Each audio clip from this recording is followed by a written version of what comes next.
And let's go tell our friends that we're live. All right, friends. We are live with melee and maybe some ranged gameplay, endgame gameplay in Wolcen.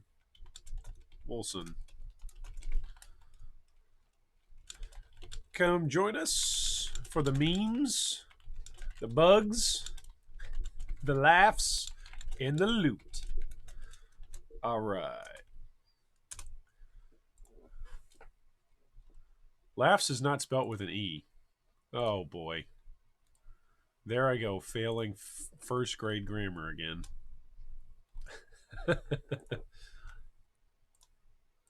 Oh man. All right. Well, I will show you guys the build here in just a moment. What we are doing today. It is using a very, very nice skill right now called Bleeding Edge. That is what we are using presently. I'll be here when you need So me, friend. the build goes like this. You get as big a sword as you can get with as much physical and rend damage as you can get. And then you press your Bleeding Edge button and it spins around you. And the benefit of this, obviously, is that as you are walking around, Bleeding Edge continues to follow you, so you can essentially just walk through packs of enemies and take them out. It also will blow up barrels which contain gold, which is nice. It's probably the primary way that we are making gold at the moment. Our passive tree looks something like this. I came down and grabbed Blood Reaper in order to convert a whole bunch of my physical damage, 50%, into rend damage. Came over and grabbed Wild Card in Soldier Tree for crit chance. Came over and grabbed Heat of Battle for more rage generation. And then Feast for the Crows to give us some additional life leech. And then came all the way up and grabbed Child of Fury, Furious Appetite, which means that rather than passively generating willpower, I now passively generate rage. And then any willpower that gets generated gets transferred into rage. So that's quite nice. Then came up and basically filled out some of this, the rest of this passive side of things. Just grabbing stats at this point, basically, that give crit or that give life, maybe occasionally a resistance here or there. And then I just now came down into the Warlock tree, going a shorter route, the shortest route that I could figure out. This was 1, 2, 3, 4, 5, 6 passives to get here, as opposed to going 1, 2, 3, 4, 5, 6, 7 passives to get here. Anyway, this gives me 200 max willpower and 200 max rage. So that is where we're at right now. So that's why we've got 1200 rage. Our character progress is we are level 55, so we're just now at the beginning of Endgame. Endgame gear does drop better the further you get into it. I'm basically putting all of my points into ferocity, and then occasionally dumping some points into toughness. My ailment chance right now is only 10% because I really don't care that much about bleed. It'd be nice if I could really convert this into a bleed stacking build. For the purposes of killing bosses, bleeding is certainly probably a better option. But for killing trash mobs, I can pretty much kill stuff on hit with my Bleeding Edge as it is set up presently. Right now, these are the runes or the skill modifiers that I'm using. We've got the Unstoppable Momentum. The axe continues to spin after being thrown. This lasts for 4 seconds. It does reduce your weapon damage by a little bit. This is the Astral Orbit, which costs, 3 modifiers? This gives your skill duration plus 1 second, and this is what makes the axe actually follow us, giving us the simulation of a Blade Vortex type build, if you're familiar with Path of Exile. And then we're using Evisceration, which gives us increased critical damage, and we are using Revolving Guillotine, which gives us increased critical chance. I'm debating coming over and grabbing Cyclonic Expansion. It might just be a fun little thing. It makes our AoE bigger over time. But I think I'm actually just going to come over and probably just grab some straight up damage. Reducing the rage cost might be nice, because this would mean what? What's the cost right now? 515. So I really only get two consumptions. Whereas 472, I still am only going to get 2 consumptions, right? So 2 consumptions before I'm out of rage and have to pop a pot. So maybe I'll just go with flat damage. What is my chance to hit ailments? Right now, its bleed chance is only 15%. If I go here, it goes up to 18%.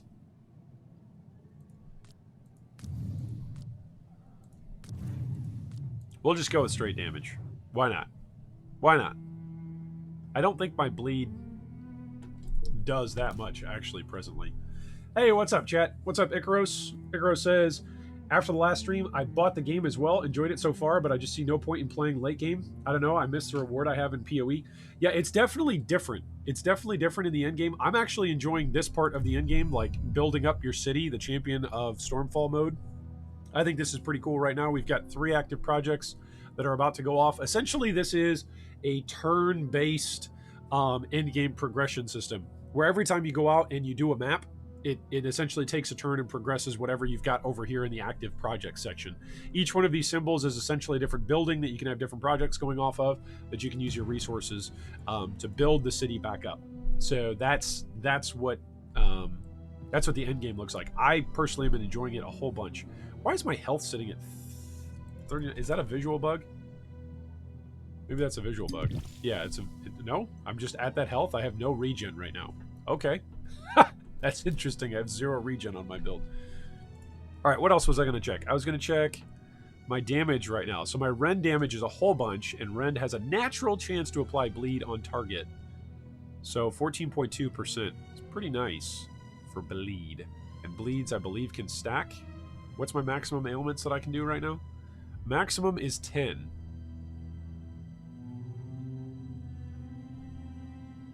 There you go. So I can have 10 of these on here. And it looks like bleed damage, by the way, I learned this the other day. One of you in chat actually pointed this out to me. The bleed damage, the dash here is not the range of damage that it can do. It's actually, hey, this is what the base damage does, and this is what it does at max stacks. So at max stacks, it's only doing 230 damage. So, not that much. Bleed chance score is what? 319. That's what gives us our percentage. So it's not very much. It only ticks every half second, and it lasts for 2.5 seconds. So every tick at max stacks is dealing 230 damage. So we're getting off how many ticks here? 10 ticks of damage in 2.5 seconds? Am I counting that right? No, 5. We're getting 5 ticks of damage here. So we're getting like a little over 100 damage every time we make something bleed once. So if we make something bleed for a full 2.5 seconds at 10 stacks, maybe that's a few thousand damage here or there. Then again, my passive tree also doesn't have a bunch of the ailments in the ailment passives. So there you go. Hey, what is up, Bad Touch? Welcome, welcome.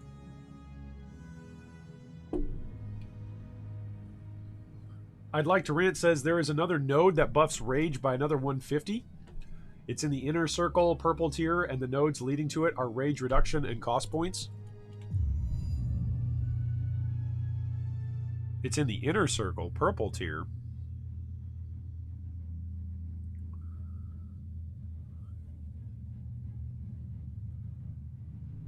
I must have just missed it. I know these two are going to give me another 100 each one. So I'm going to get Twisted Obligation, and I'm going to get both of these Twisted Obligations now that I've got Duty to Exterminate. So that'll be another 200 willpower, or 200 rage, essentially. Hey, what's up, Tengoku? Just bought the game as well? All right, nice. Very nice. What's up, Kevin Guy? Kevin says, hello, Mr. Iron. Love your content. Why, thank you so much. I love you guys hanging out. It's always fun to play games with friends together. Way more fun than playing on your own. All right, are there any other messages that I need to be looking for here? I've got this endgame post where I'm trying to like collect a bunch of builds. It's essentially a one-stop shop for builds. So if you are looking for builds, I'm going to post that in chat. If you're looking for builds or you want to submit a build to add to that list, just go ahead and drop a comment on that thread, because we're compiling builds on that particular thread. Kyle Stratton says, I have a build similar to yours, and so far nothing lives long enough to bleed. That's fair. But depending on what level of content you're at, right? It all depends on that. All right. Enough messing around. Let's go on an expedition. Let me guess. We're up to level 64 expeditions right now. So we will go see what this is like. and we'll see how things handle today. I switched over the weekend, by the way, from using OBS as my primary streaming software to using GameSplit. Is it called GameSplit or XSplit? I think it's called XSplit. Anyway, it's a lot better. It's a lot more stable. Like, the stream is looking a lot more stable, at least on my end. Hopefully it's looking more stable on your end. Boy, it was like coming in at like 10 frames per second when I was using OBS. And I did some research. Apparently OBS is just really poorly optimized. So I'm used to using OBS from back in the day for League of Legends. When League of Legends first came out and I was still doing work and consulting work for some League of Legends teams and some League of Legends projects. And we always used OBS to stream. And now looking back on it, it's like, man, we could have had so much better optimization. Could have had so many more streamers if people would have been using GameSplit. Because I did not realize just how much of the resource demand that OBS puts on your machine while you are streaming with OBS. It's pretty ridiculous. I still think I'm going to use OBS probably for recording videos, just because I'm used to its layouts and that's where I've got all of my setups. But may definitely have a change of heart here for streaming at least. Yeah, I think in terms of actually killing monsters, I think this build's pretty good. I think one of the things that I don't like about this build that I've discovered over the last day or so is because it's a true melee build, it really does put you in harm's way.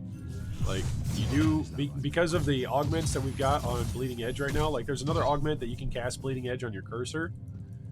So that's potentially one way to be a little bit safer with your Bleeding Edge build. You wouldn't have to necessarily walk into baddies whenever you're fighting. Which, again, right now, just pretty much mowing down all the content, just with solo self-found stuff. I haven't had to trade for anything yet. And honestly, at this point in time, I'm not sure if I could figure out trading. The friends list system is kind of busted.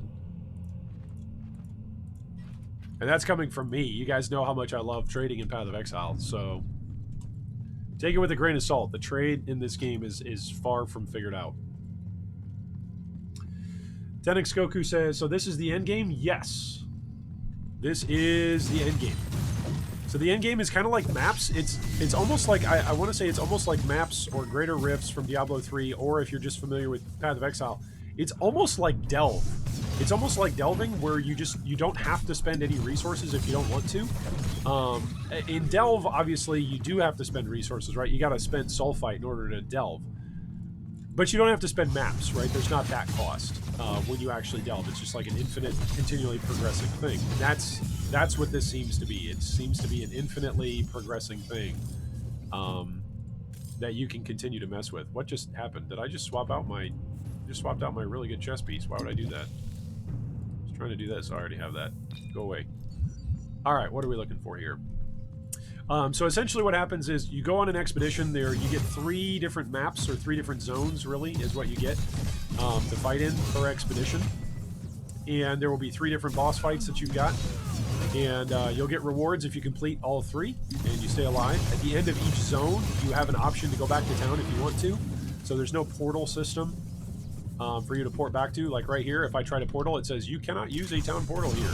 So the only way to get back to town, if you're in the middle of an instance, for endgame purposes at least, is to die. That's it. You can die. So would highly recommend not sitting down to do an endgame, an endgame expedition if you think that you're going to have obligations over the next few minutes. Because these are usually, I want to say, maybe 10 to 15 minute runs. It's usually what I'm averaging, I think, probably at this point. Maybe longer even, depending on how much of the side area I go through. So what you have to do is you have to fill up this bar over here on the right-hand side that says hunt down enemies. And then as you hunt down enemies, that fills up. And once it's full, you will be allowed to fight the boss of the instance. The boss of the instance will not appear prior to you killing enough enemies. So see how it says challenge the boss now? We've now killed enough enemies and we can go towards the boss. I'm getting a sense for some of these layouts. I noticed that some players are complaining that if you pick the wrong direction and you go to kill mobs, you're going to have to backtrack a lot. That is definitely, I think, a valid criticism of the game, of the layouts right now in the end game. Again, hopefully that'll get fixed. But it is super annoying. We all know that in an action RPG. It's super annoying. Like, the whole point of a game like this is to run around and kill monsters and pick up loot, right? So it's super duper frustrating when you kill a whole bunch of monsters and then it says challenge the boss, but the boss is like on the opposite end of the interaction, etc. All right, I'm gonna let my rage bar build up before I fight this boss. I'd like to rant says it's so much better than the other day. Oh, nice. The stream is very nice. That's good. Ikaros Sand says, I found a very interesting interaction. If you self-damage yourself with shock ailment, you shoot lightning bolts to all shocked enemies around you. I think I'll build around that sometimes. Oh, nice. Very nice. Welcome, Lucas. Good afternoon. Welcome, welcome. Kyle says, I like using Blade Storm to travel around with Bleeding Edge spinning around me. Oh, that's smart. So you cast Blade Storm, or you cast Bleeding Edge, and then you just cyclone around with Blade Storm. That's smart. I actually haven't used Blade Storm yet in an in-game setting, so just pretty much using Bleeding Edge at the moment. All right, let's get a couple of these going. Get some more rage. Get our Juggernaut up. He's not breaking, but he is dying, so that's good. Sort of. So he was dying a second ago. My goodness, that was close. I need more rage. That's going to be the cap of this build. The cap of this build is going to be how much rage I can generate and how quickly I can manage it. That's one of the things that I was looking at as I was looking at all these builds that people are showing off, is seeing exactly what the top end is going to be like for mage builds that can generate willpower a lot more easily than attack-based builds that can generate rage. Feel like that could be a pretty big differentiator. Oh, that's nice. I gotta use that. Yeah, I gotta use that. It's less wisdom. That's 300 max life, so that's actually gonna be better than this. Yeah, we're just gonna straight up use this helm. The amount of times that I'm finding gear upgrades as well, by the way, is pretty nice. I gotta say that. Just straight up finding better gear is always a great feeling. This doesn't have resistances. I'm actually gonna sell it. That's got 224 health. I've got 254 and resistances, so we're going to keep that. Similar. Terrible. Terrible. There is this bug that sometimes when you scroll over stuff, it doesn't actually display what you're scrolling over, so that's kind of obnoxious sometimes. That's just a terrible one-hander. All right, let's use this. At the end of each map, by the way, you have these little trade shrines that you get. So you see here, once we kill the boss, we have an option to either go back to town, which is Stormfall, or go on to the next level. So you'll get that 3 times, right? Well, if you've got an inventory full of junk, if you go back to town, you essentially end the expedition. You lose out on those 2 other instances that you otherwise would have gone into. So it's really nice that they thought ahead about that. And they're like, well, what are you going to do if you fill up your inventory with a bunch of junk? Well, you can sell it at this trade shrine that appears, and that's here. This is present, by the way, before you fight a boss, which means if you've got a full inventory of something, but you found the boss arena and you haven't killed enough monsters to fight the boss yet, or you just want to keep looting in that area, then you can go to the trade shrine, trade your stuff away, and then go back to running through the rest of the instance. So that's quite nice. I love the monsters, by the way, that attack you really aggressively, because it just means that they dive into my bleeding edge really, really quick. It's quite nice. The guys that are a little bit slower, that are kind of like more zombie-esque, it's like, guys, can you guys run at my bleeding edge? Can you guys come get chopped up a little bit faster?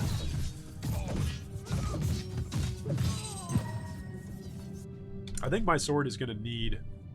I think we're going to need a sword replacement at some point.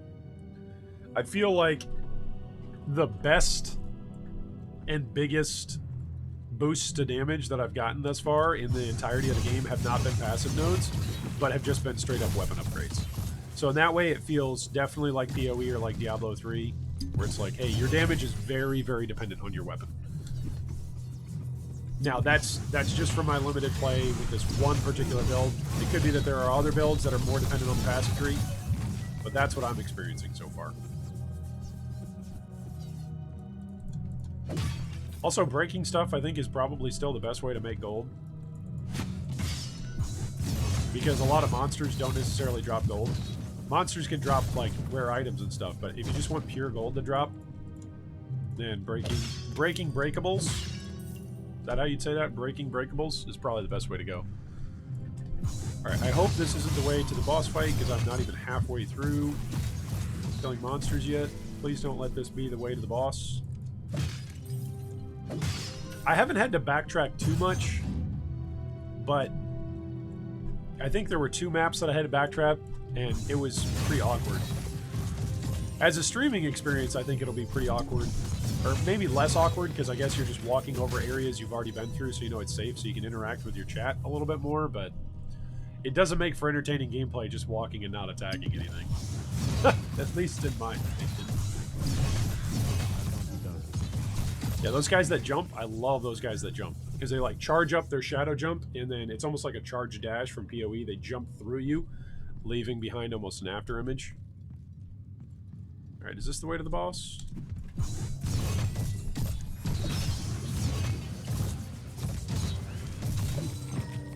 One thing that is nice about this unique sword is that my dash attack stuns stuff. So that's quite nice. Just to straight up stun whatever it is that I dash to. Like, here we go. Ta-da! Stun. Not that those rats were going to end my career or anything. Send me back to town. But it is nice when you're fighting larger enemies or rare enemies that have got some scary mods on them. Jump in.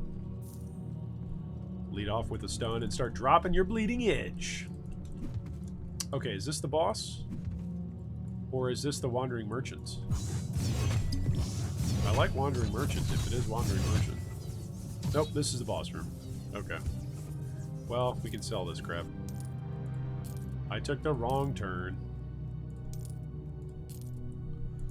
I can't manage that right now. Alright, so let's go left up here, and then hopefully there will actually be enough monsters. Look at this. We're close to actually summoning this guy. Finding Fate at Judacrix, seeing a 500 DPS weapon, realizing you're broke. Oh man, that's bad.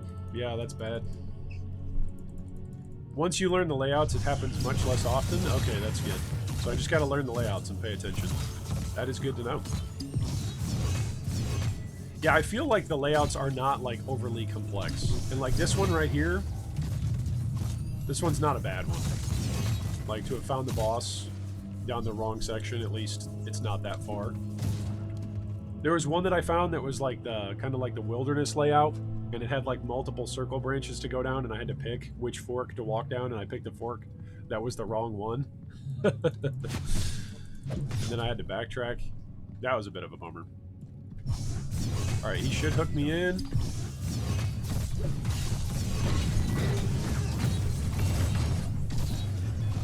And then I should have him. He should be down. No? Not yet. I gotta get a weapon upgrade. I swear. Yeah, I gotta get a weapon upgrade. Look at that, he's nearly down. By the way, each time that you go down, it doesn't count as a failure for Expedition. If you go down 3 times, there's essentially 3 portals that the game gives you. 3 chances per expedition. And I believe it resets in each instance. So each instance you can go down 3 times before you fail. So the game is very forgiving in that regard. Which is nice, since we're all new to the game. Ooh, that's worth 400 life. Yeah, I gotta get that on something. Alright, let's go do this final level of our first expedition of the day. If you see a loop around the map, always go to the side that loops around back to where you would go to the next area. That way you clear everything as well. Oh, that's smart. That's very smart. New Faith says, just dupe something so you can afford anything. Yeah. See, my opinion on the whole duping thing, like, you're just robbing yourself of what the experience is supposed to be. Of whatever the difficulty is, right? I mean, if you enjoy the game like that, if you enjoy the game like duping and changing stuff like that, then why not just play offline and go and edit your character file, right? If you actually want to have any integrity to your character and say, hey, this is what it took me to get to X, Y, or Z spot, then play it without duping, right? I don't know, to me it just feels like it takes some of the challenge of the game out. And if you're not enjoying the game without duping, then maybe it's not the right game for you, right? Like, if you have to have all the most broken gear to enjoy a game, maybe it's not the right game for you. Maybe there's another game that you'll enjoy better. Nobody's forcing us to do anything with our hobby time. This is our hobby time, so we get to do with it what we want. It's quite nice. Alright, see those guys explode afterwards? Or their brothers do. Like, there's one of those flying guys with the wings that their carcasses will, like, swell up after you kill them, and they will explode. Yep, there he is. That guy is just leaving behind, like, pools of toxic damage, I think. I think that's what green is. I believe it's toxic damage. I could be wrong. I need a weapon upgrade. So far, I think the last upgrade that I purchased in town from the in-town trader was like 20 or 30 levels ago. He was really, really good during the campaign, like during the story mode, but then I want to say like halfway through Act 2, I just started to notice that I was finding basically everything was better when I was looking for it and just finding it naturally in the world. So that's good news for those of you who like actually finding upgrades in-game, right? Alright, let's crush these guys. Look at all those blades spinning. It's so nice. It's so pretty. There we go. Alright, what did we get? Anything good? 3 Spaulders. I think my Spaulders are actually pretty good right now. 254. Oh no. One of them is definitely worse than the other. Let me retract my statement. I stand corrected. Alright, what's my HP at? Like 40k? 40k HP? I think that's good, right? Is that good? You guys tell me if that's good. I don't know. I have zero like concept of what is good. If it kills bad guys, then I think it's pretty good.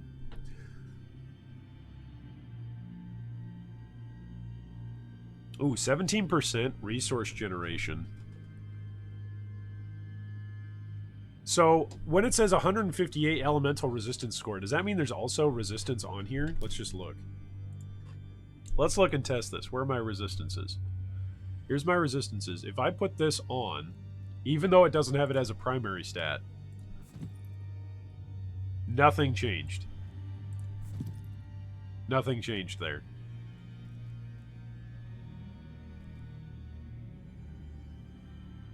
These are my resistances, right? It should be that if I take off my pants, my resistances change. Right? Okay, it's changing. It's just taking it a second. Alright, so right now we're at 472. If I put these on,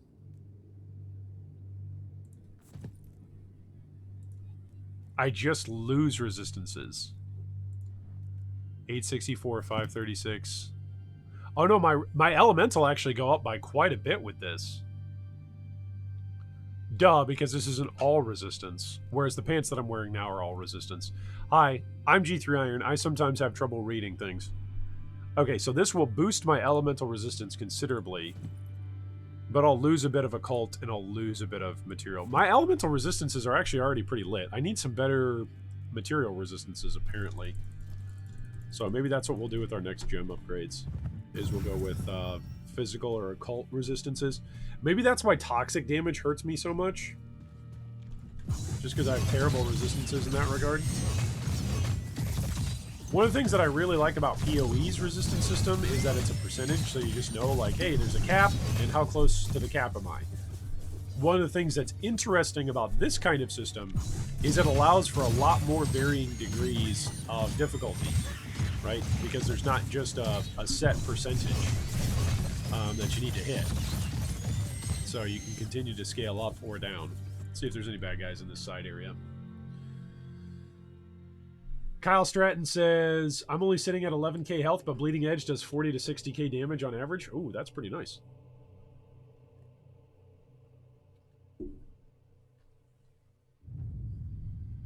Oh, nice. I'd like to rant says, I have that ring that you wanted earlier if you still wanted it. Also, I could help you through the next tier of veteran so we can both unlock champion.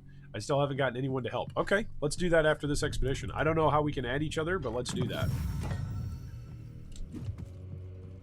I don't even remember what tier I'm at. I think 64 is where I'm at right now.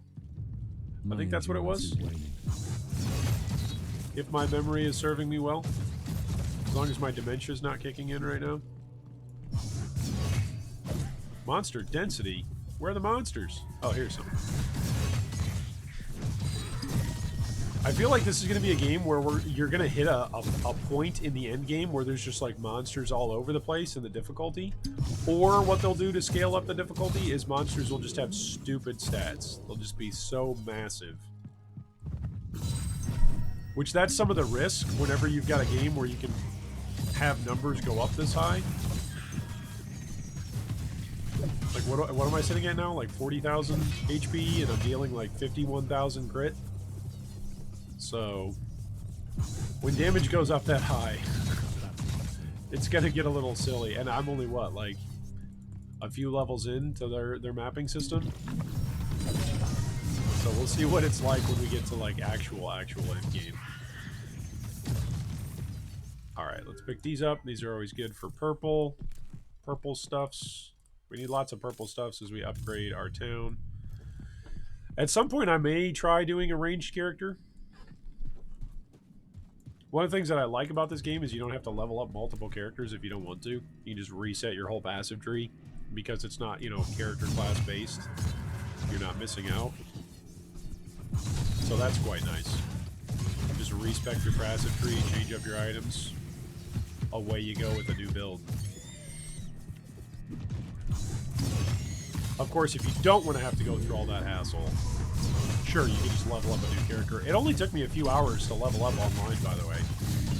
Over the weekend, my entirety of my play was done offline, and then this week, as soon as the servers went live on Monday, started a new character, and what are we, Wednesday? We're already doing great. All right, let's get some more willpower. Woohoo! Rage and willpower. And let's get some more ferocity. I like me some ferocity. Alright, let's go this way.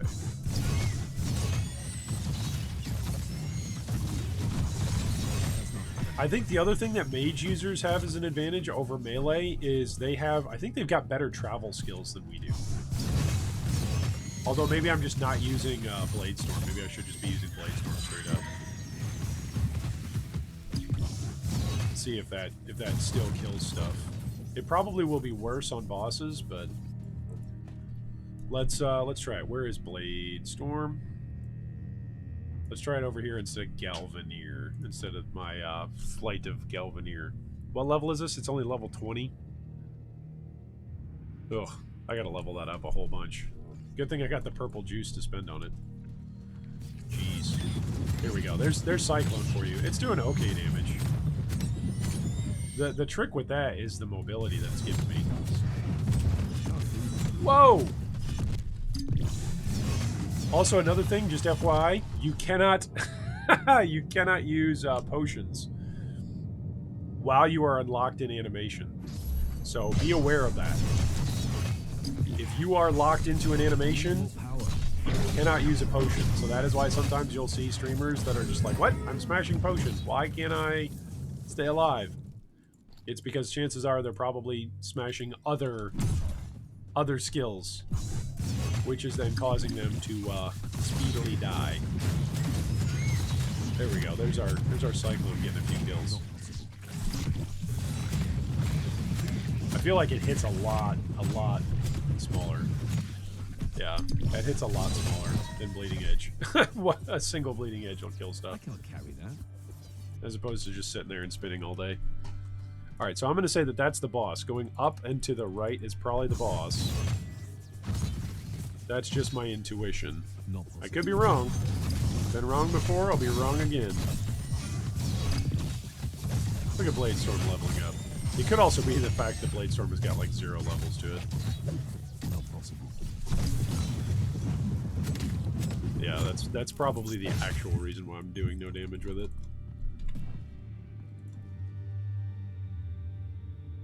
There we go. Reduces rage cost. That means I can Blade Storm some more.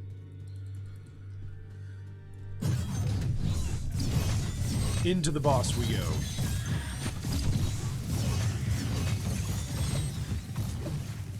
Blade Storm is just like instantly leveling up. That's how bad I had it. I don't like that you can't level stuff up that's not on your bar. Like there is no like weapon swap set up. Oh, hello.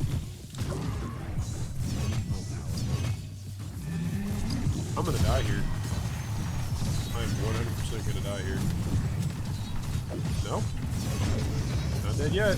I'm not dead yet. I feel better. We survived. Look at that. Look at how good we are at this game. Yep. Are there anything else that I can dump here? Nope. Alright, let's get our rage back. Oh, I thought the boss would be right here. I guess there's a shrine. Nice. What kind of shrine? Oh, a force shield shrine. This has got to be a bug, by the way. Speaking of numerous bugs, I see these shrines all over the place for force shield users. And I never see them for anything else. Maybe that's the only shrine there is in the game. I don't know. No, I'm being hyperbolic there, but it's pretty funny when you just keep bumping into this stuff and you're not a force shield user. Like, well, that shrine does nothing for me. For a while, I had like 50-50 split between HP and force shield, but I have been very happy with all of my gear that is now much more focused on HP. Oh boy. Max monster level is 180, player cap is 190. Okay, that's good to know.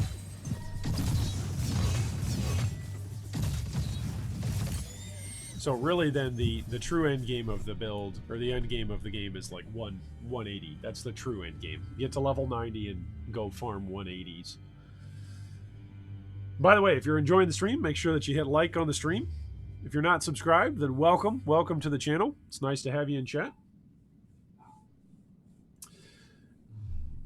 You can level things up that aren't on your bar, but it costs Primo Essence. Yeah, it costs Purple Essence. You can level it up, but it costs something, right? You don't get natural XP from just having something around. I guess that's what I'm talking about. Oh, man. He just instantly downed me. I am going to have to pay attention for this fight.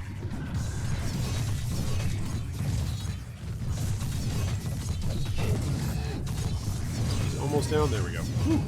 I just had to dodge twice. Dodge twice and we're good. Dodge twice and call it good. Alright, let's sell these. Sell these. Sell these. Sell these. Yeah, those don't have any gem slots. Alright, pick up a few things and we finish the expedition. Yeah, I've got a ton of essence. I've got now 10k essence. I don't want to level something up yet if I know I'm not going to go into the build with it. I'd much rather just passively level it up on my bar, right?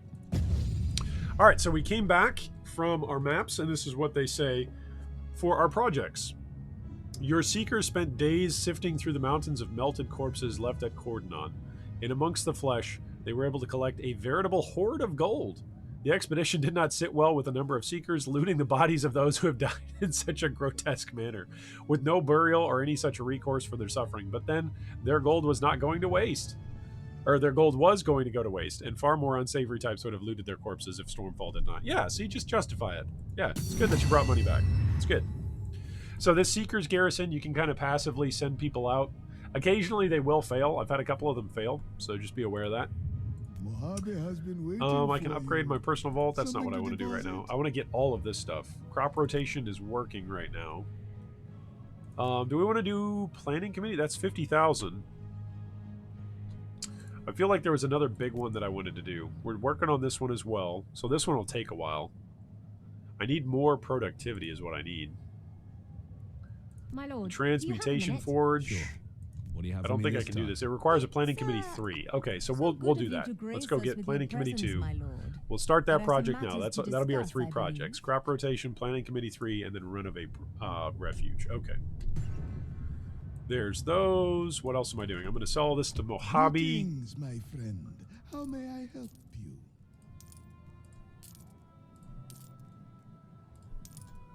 Wait, what were those boots?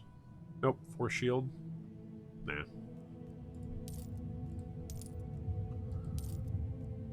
Your patronage. I'm seeing. is Oh man, I'm seeing some of these appreciated. top end like force shield chests. I'm like, man, if I was a force shield user, these would be hot upgrades. That was the one that we were looking at earlier. The Those are quality both on crap. this one is unmatched. Yuck. Yuck. 633 maximum health. That's actually less health than what I've got now. It's just worse. I think I'm going to take the gem out of this. There's got to be something that we can do with gems, right? Like, gems eventually are going to be combinable or something. I'm just saving. I'm hoarding all of these gems. They're probably all just crap. I probably shouldn't be hoarding any of these gems. But I'm hoarding tons of these gems. Bad Touch says, I'm critting for 180, 190k. Wow, it may have something to do with the weapon or the mods I have for Bleeding Edge, but I'm also level 60. Yeah, that's... So you're what, 5 more levels ahead of me? Maybe even more? Red says, wow, I normally always remember to like and comment and share on Discord. Thank you for reminding me. The chat hides everything except stream window on the phone. No worries, no worries. I got to do a better job of actually, you know, doing all that self-promotion wonderful stuff. I'm really good at it. Oh, that's funny.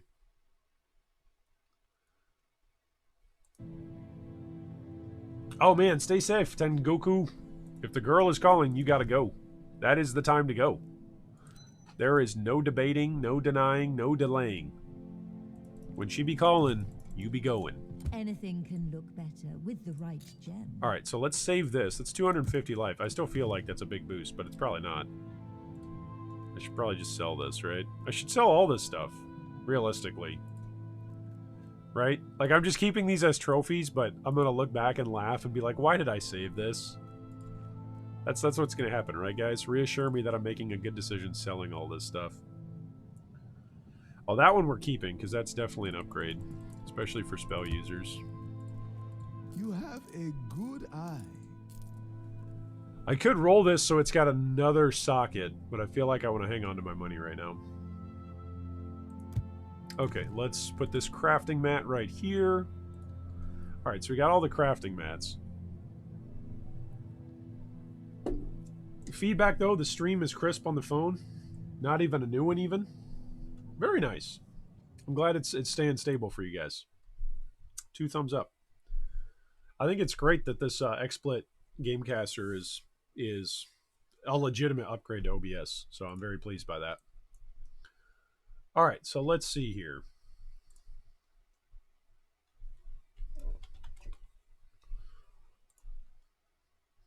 Somebody tagged me with something. Oh, emotional intelligence. Emotional intelligence. Where is that at?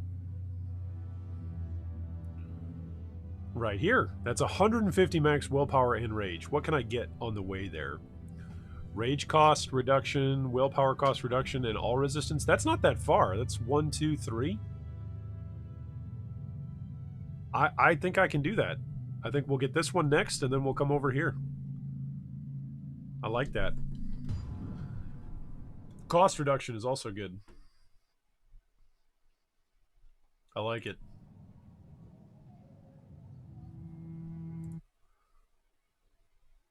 The only stuff that seems important to save is unique, says Chris Wheeler. Yeah. I've got uniques in here.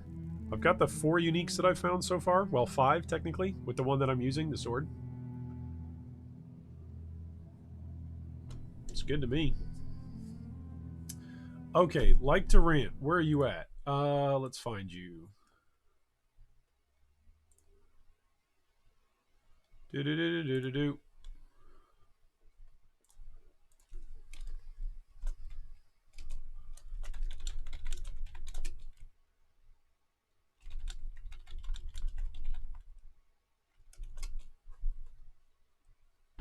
All right, and then we got to figure out how to progress this. So this is where we're at on the expeditions map.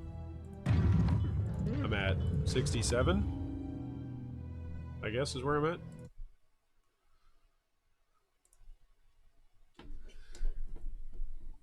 it's 100% worth picking up. Yeah, as much rage as I can get, basically. Because the more rage that I have, like in sum total, the more bleeding edges I can have active. So, like, really, I'm only limited by cast speed. Right now, the skill duration is 5.45 seconds.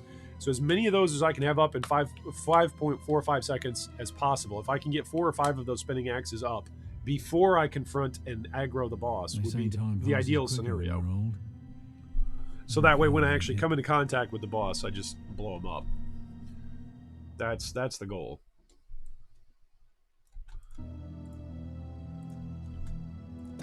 Let me guess.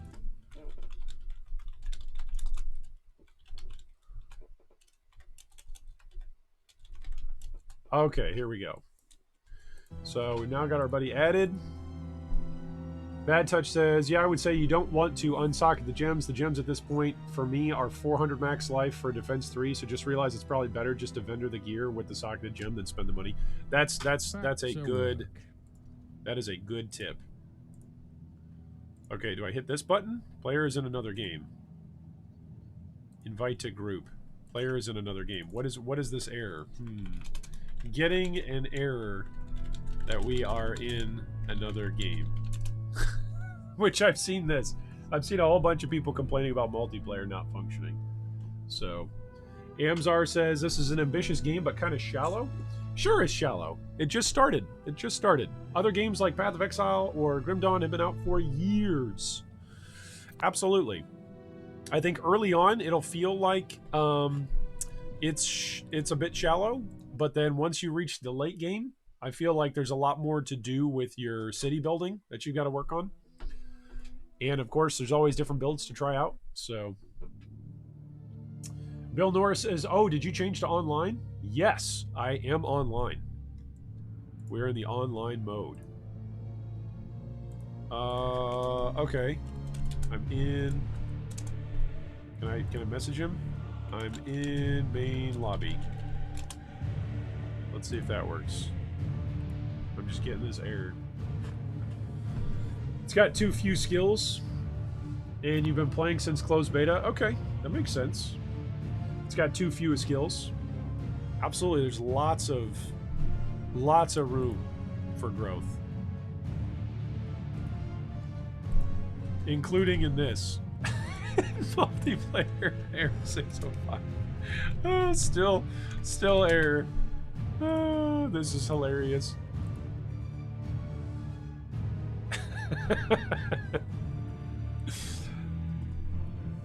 Here's a question for you, Amzar, since you played earlier on in the beta.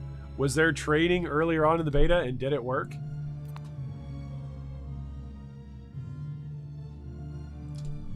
Alright, we'll try relogging here. Yes, we'll exit, and we'll try relogging, and we'll see if we can't get multiplayer to work in this game.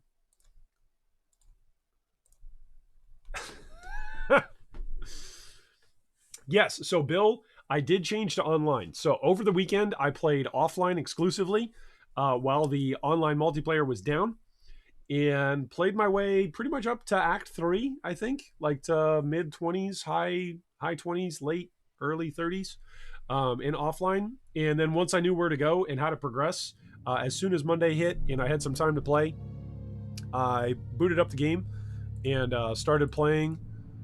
Hey, there we go. That time a group invite went through. And then started playing online mode and zipped right through the, the 3-act campaign. And then away we went into Endgame. And behold, here I am now. Yeah, there's 16, I think there's 20. 20 different runes for each skill. Some of the runes feel definitely more impactful than others. So definitely a different priority list in terms of the skills and the modifiers that can apply to each skill. Like, not every single skill that you grab is going to be build defining or build changing. Some definitely make the play style of your build feel much different. Others do not. Others are just like generic damage bonuses. All right, so we're now in the same game. Cyborg Anima. All right. So how do we trade? Do I right-click you? What do I do? Oh, the gems you're hoarding aren't really necessary? Alright, well let's throw those all away. Right? Let's just throw all of these gems away. Well, all the bad ones. Let's throw all the bad ones. Tiers go up pretty quickly when you progress. Okay, that's fair. And I guess, again, there's, like, no pressure to, like, level a new character. That's what I was thinking early on, saving all of these gems. Like, oh, I'm gonna want to save these for a new character. But realistically, once you get to Endgame, you can just swap up your entire build by spending golden and purple points. Alright, so let's go sell all those. We'll keep these guys for now. Greetings, my friend. How may I help you? Someday we're going to find out that all of these gems are actually going to get used for crafting. Like, they'll get ground into gem dust or something, and then you can craft your own gems. Anyway. Please, come again. What do we got to do to progress you?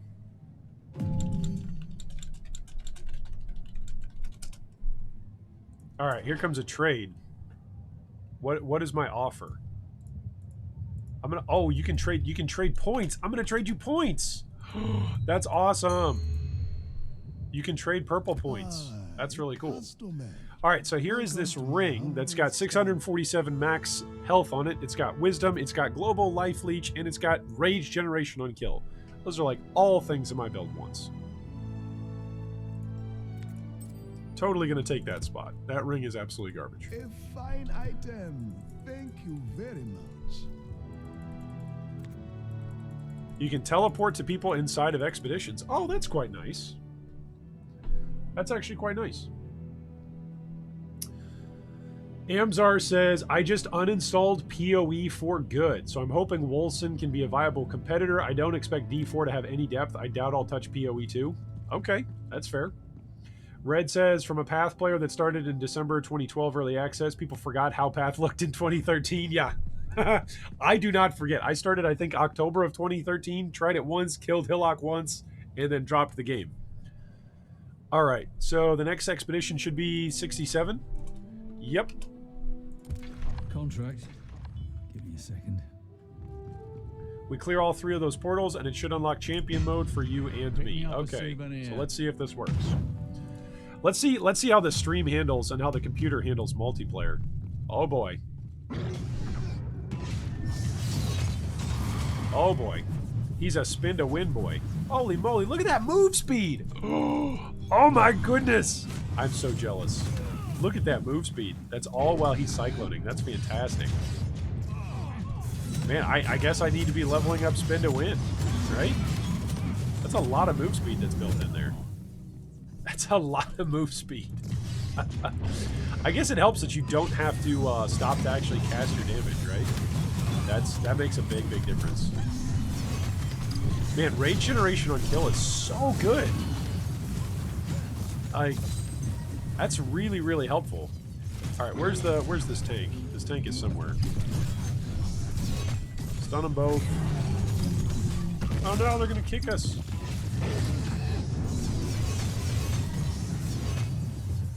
The next question then is, does monster health increase with the number of players? That's the next big question. Because I know in PoE it definitely does. I think in Diablo it scales flat based on the number of players that you've got.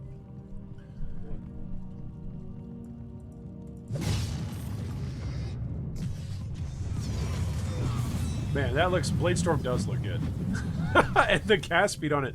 I feel like you actually move faster when you're using Bladestorm. Maybe you don't. You guys feel that way as well? What's it feel like for you guys that are watching? I feel like you're actually moving faster when you're using Bladestorm. Alright, there's some more purple points. Gotta get all the purple points. Purple points are essential. I think I've got all 40 skills unlocked now, pretty much. And if not all 40, it's very close. It's getting there. So once I have all the passive points, or once I have all the skills unchecked or unlocked, then I'll just be able to build whatever I want. That would be nice. Whoa! Down we both went. Did we just lose? What just happened? It's not possible. Did we bug? Did we bug? I can't click to assist. No! I think we bugged. Alright, so if you both go down, apparently your party has been defeated. No, in multi you don't get to revive. Oh, that's good to know. Alright, well, let's try it again. Contract. Away we go. Give me a second. Alright, did we turn all that into purple? Yeah, it is a little bit laggy in multi, I feel like. I got caught inside the electric storm. Yeah. Well, multiplayer in action RPGs is always difficult, right? Because you get so used to playing your build with your skills, your cooldowns, etc., that sometimes you'll play at your own pace, right? And then you go into a multiplayer environment where other people have cooldowns, other people have playstyle issues. So, man, I'm getting slowed there. There was something that was slowing me. It was like temporal chains or something. Let's see if we can beat this. So I guess if we can beat this, then we go on to veteran mode. Which I guess is the next endgame mode. So that'll be exciting. I'm only level 56 though right now. Look at how low level I am. Oh man, I'm probably way under leveled for this stuff. That's what I'm gonna. That's the feedback I'm gonna take away from this. I'm way under leveled for this stuff. I like the death animations on a lot of this stuff. The animation in this game feels very crisp. Very crisp. Like in PoE, there's just a lot of like visual noise that's going on, especially with all the various league mechanics that are present nowadays. Like there's just so many things to try to keep track of. It's nearly impossible to just be aware of what's actually hitting you or what's actually putting you in danger. So it is nice to play something that's visually, I guess visually clear. At least at the moment, it's visually clear on where damage is. Who knows in a year or two when there's more skills that get added, when there's more monsters that get added. Hey, what's up, Bartolok? Welcome, welcome. Who knows what'll happen, you know, as the game continues to grow. Or change over time. It might not grow, it might just change, right? Oh boy, a treasure chest. We are rich, Saya. Rich, rich, rich. Is this going to be the boss? Are we walking towards the boss? I hope not. We will find out.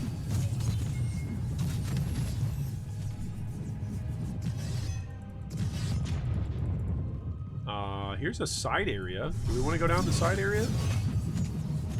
Is side area good? Side areas are good, right? There's a chance that we find the traveling merchant.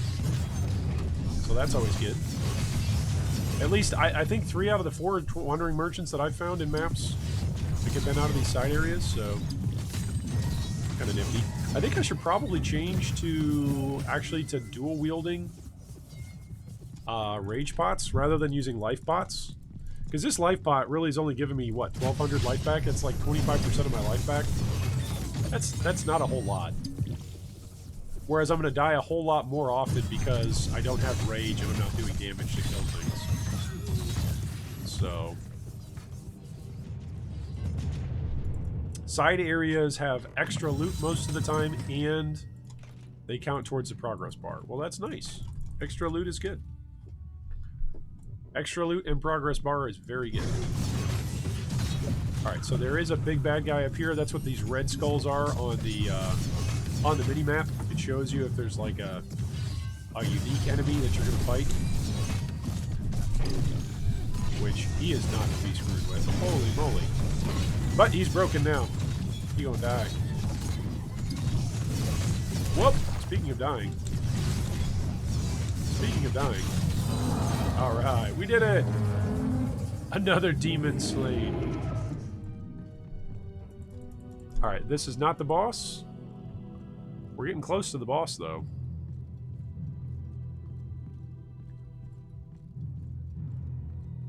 Chris says, Bladestorm at least does not slow you down like Cyclone and PoE.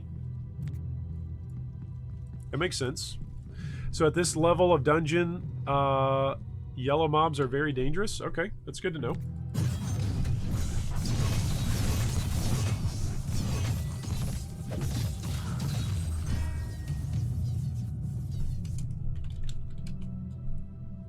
Boss room is ready to go. Bill says, I've died to stuff I had no clue what was in PoE so many times. Yeah, that's fair. It's the unfortunate truth. I seriously need a second rage bar. That's what I need. Whoop, get out of the way. Get out of the way. Get out of the way. Get out of the way. Get out of the way. I love that the game gives you dodge as like an active mechanic. I think that's brilliant. There we go. We took him down. All right. Woohoo. That's the first one of 3, right? We got to beat 3. I think we got to beat 3. 50% dodge chance. Here we go. Also a tip when you play multiplayer, probably don't start the boss before everybody's ready. You can use your ulti to revive people. Oh, that's good. That's a good call. That is a very good call. Look at all this junk. This is all just gold that I'm picking up. Not very good at all. That's alright. It's the only time I use mine is to revive people. Makes sense.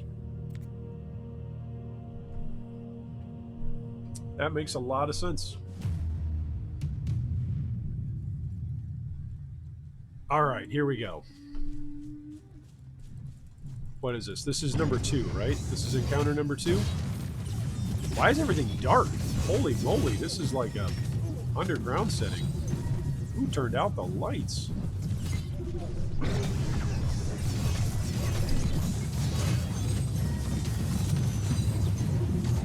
Lots of darkness in this level. Like, this is going to be tough to actually see, like, animations.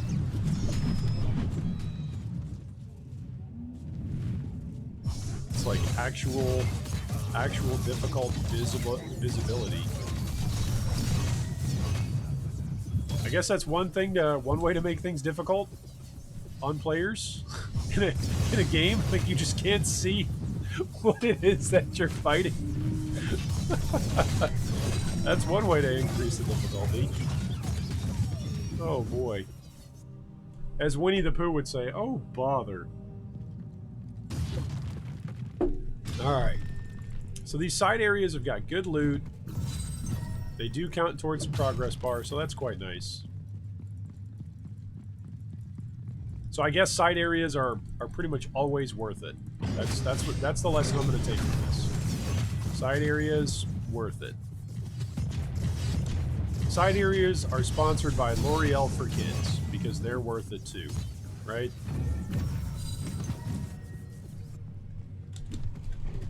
Oh no, I have no rage. I'm telling you, man, rage is going to be the thing. Rage is going to be the make or break thing for me on builds. Like, hey, does your build require you to like spam a whole bunch of skills and then you lose out on your ability to actually cast more skills? Because that's very frustrating.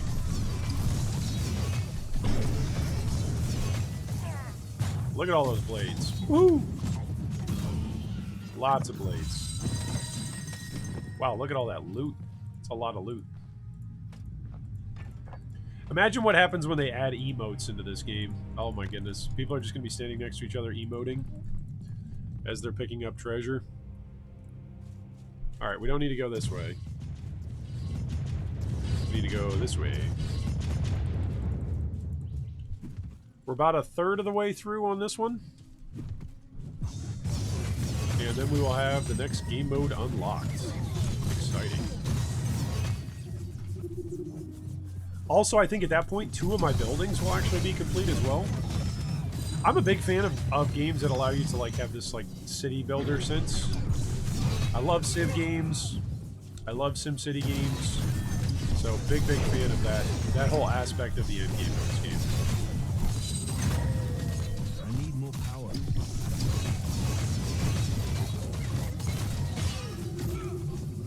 Get this guy. Archers in this game feel a little bit difficult to fight because they never run to you. That's something that I noticed. Like, as soon as I bumped into archers, I'm like, okay, are these guys going to come at me? Nope. They're just going to stand back and wait for you to come to them. Kind of obnoxious. So you're going to want to have, whatever build you play, you're going to want to have, like, some kind of mobility skill that can deal with creatures that just do not want to travel to you.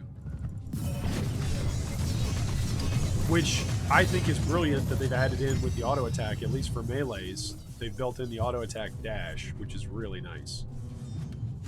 It goes on a little bit of a cooldown, but you can see it every once in a while.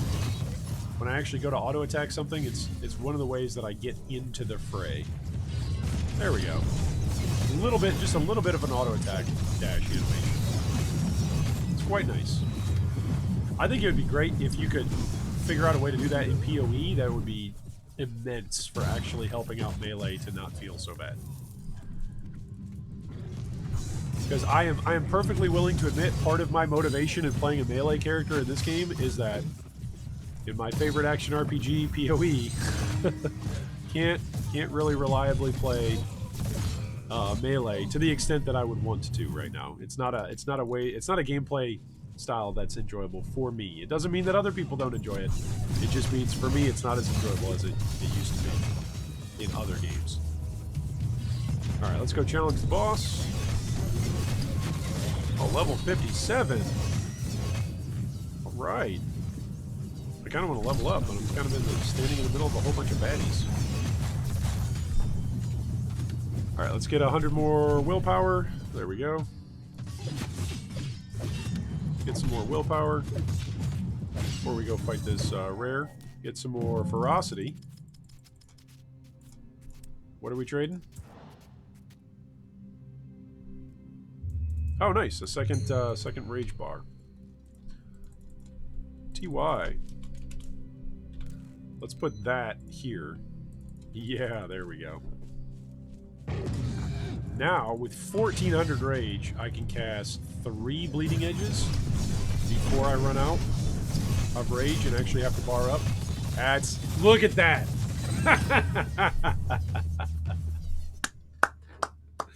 Oh, that feels good. That feels good. Alright, I'm going to sell this stuff.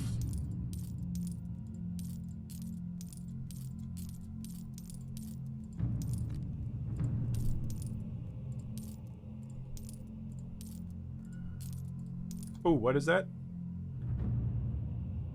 Aether and Sacred. Duration to cursed inflicted enemies? Eh. It's probably best in slot for some other build. I'm not going to use it, right? Alright, away we go.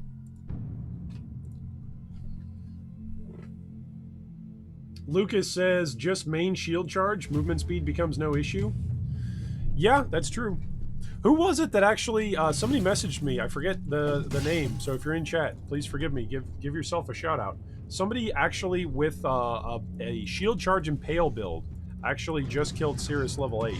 And they sent me a Discord message. I was super glad to hear that, because they had submitted their build for like some build help advice when we were doing some POV helps for people, and legitimately they were using shield charge not as a way to proc like, you know, a what do you call it, an auto bomber build. They were just actually legitimately using shield charge as their primary DPS with impale in Path of Exile, and they were taking down the new endgame boss with it. So that was quite impressive. Not possible. One thing that is very different about this game than PoE is not managing your flasks in the same way. Like, I find myself just having to push 2 buttons for flasks. It's like, oh, that's different. Way different. Look at the damage this guy's taking. Man, he is actually pretty thick. Oh, he's got the tough mod, that's right. He's got extra life, I think. I think that's what tough gives you. It either gives you extra life or it gives you a whole bunch of extra resistances. Either way, super obnoxious to take down.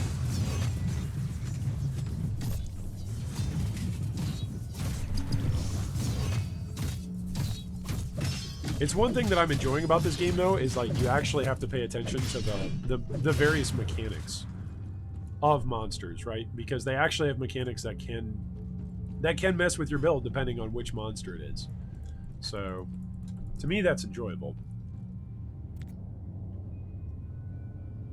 Oh, by the way, this shrine isn't Force Shield. It's your ulti bar essence. Oh, that's what that is. That is fantastic. Thank you for clarifying that. I was seeing this all over the place. So I'm like, Force Shield, this does nothing for me. Don't mind me just being a noob over here.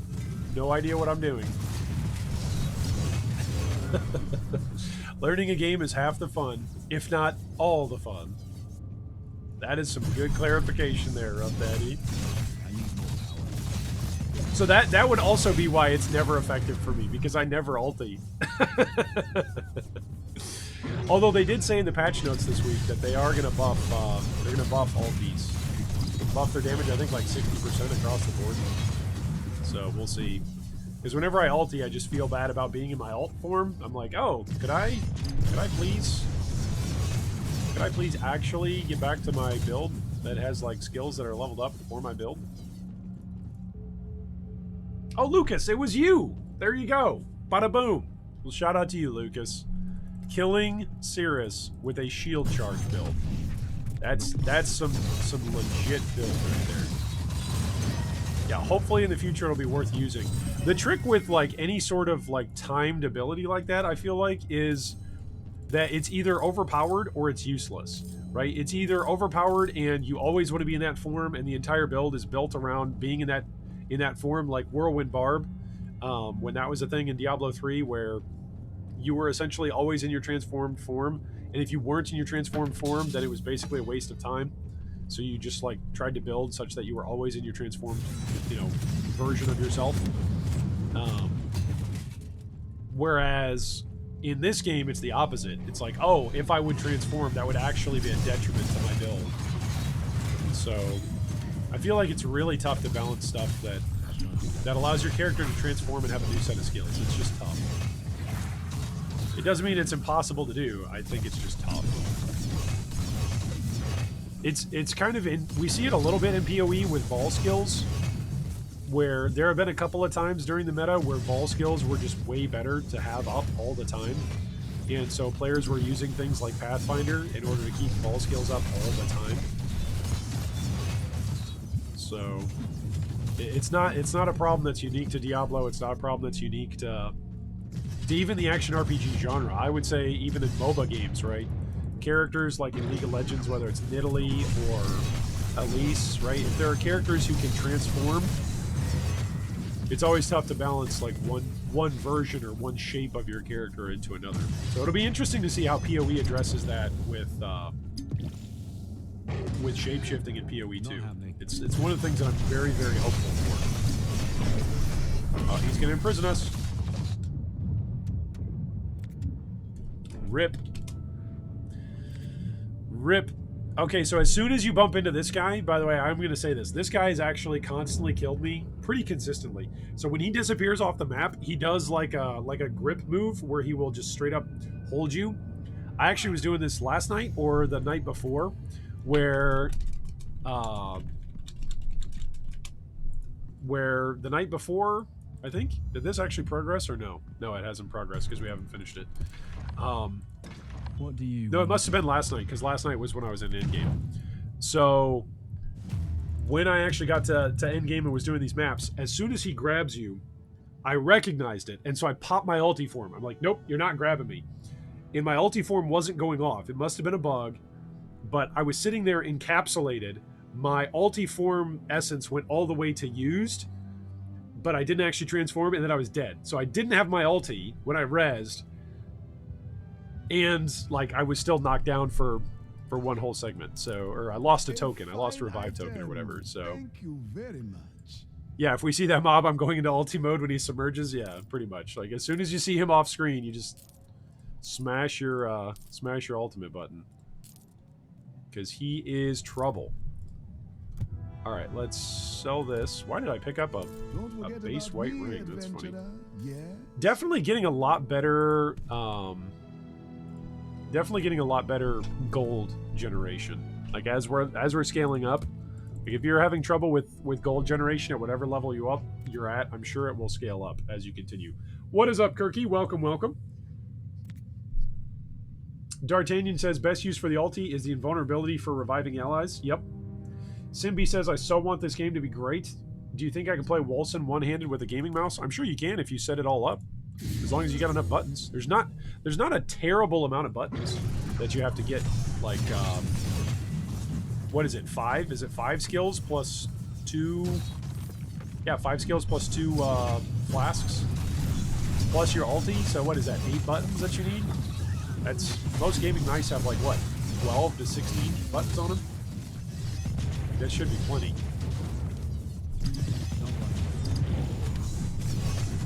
I just need to basically I need to play this like it's a Pathfinder build where I'm just constantly spamming my my flasks. Because I use so much rage. My skills cost too dang much. Alright, I need to stop picking up stuff. I'm just gonna kill stuff from now on for this run. For this run at least. We're just gonna kill stuff.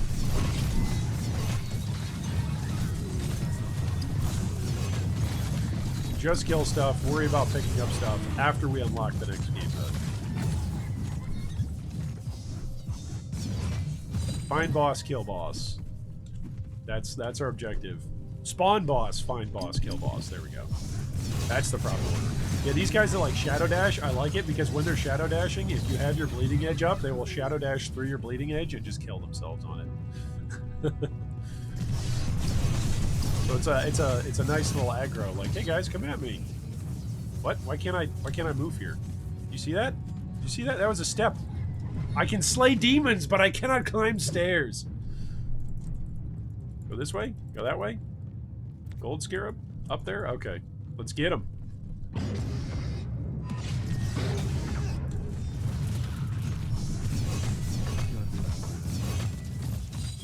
Alright, here we go. So this is a gold scarab. So you want to chase this guy down. This is the equivalent of a treasure goblin. Look at all that gold. Oh baby. Look at all that gold. Yay.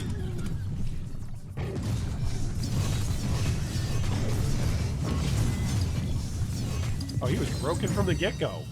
Look at that guy getting wrecked.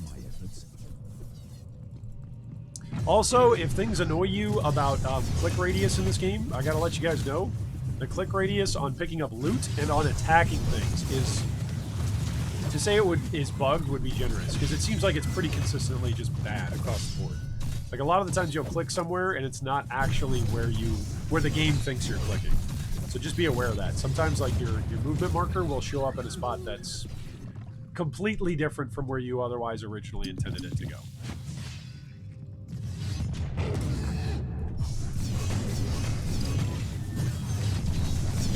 Whoops. Whoops. I am dodging a little bit too much there. Alright. Next level. Let's go. Whew. Kirky says some build have 2 skill and 2 potions. Simbi says, yeah, mine has 16 buttons. Right on. Well, there you go, John. That should work out. It should be plenty of buttons for you to play on. If you enjoy the game. I've been trying to tell people all week, like, if you don't enjoy the game, like, if you're watching the game and you don't enjoy what you're seeing, do not buy the game. I think, again, one of the other reasons that PoE is just, like, the definitive best action RPG experience right now on the market is because it's free to play. That's at least a portion of it. That's at least a part of the reason why. Like, you can't beat free. You can go in there and try out free-to-play game, and then if you end up not liking it, the only thing you lost out on was time. So this game is, I think it's $40 right now. I got it when it was like $29. So then again, who knows? There's rumors that if the reviews are still terrible, that maybe in a few months the game will go on sale, right? So if you're really hesitant or you're really on the fence about it, just wait a few months. I'm sure it'll go on sale with like Humble Bundle or with the Steam Summer Sale or something like that. Hey, nice, congrats. There's a level for our buddy. Woohoo! Level 65.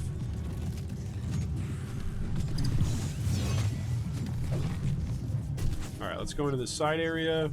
I gotta say, I feel like the multiplayer is definitely bugged. Like, there are moments where both of us are doing something, and it looks like only one of us is.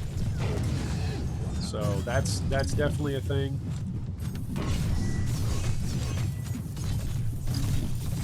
Alright, we killed that scarab. Woo! I feel like everything is dropping for me. Is that the way how it's supposed to work, by the way? Does it just drop to the party host? And then the party host just is like, hey, I'll give you whatever is scraps? Is that the way how that works? Because if so, that's kind of a bit of a bummer. There's no, like, loot allocation. I guess that's one way to deal with, like, not getting scammed, though, right? If you own the instance, everything just drops to you, and you just gotta work out with people who gets what. Yeah, it's personal loot. Okay, so does it drop to you as well? Are you getting loot as well, Rough Daddy? That's not happening. Or no, are you not getting any? You can't drop it, it has to be traded? Okay. That's interesting.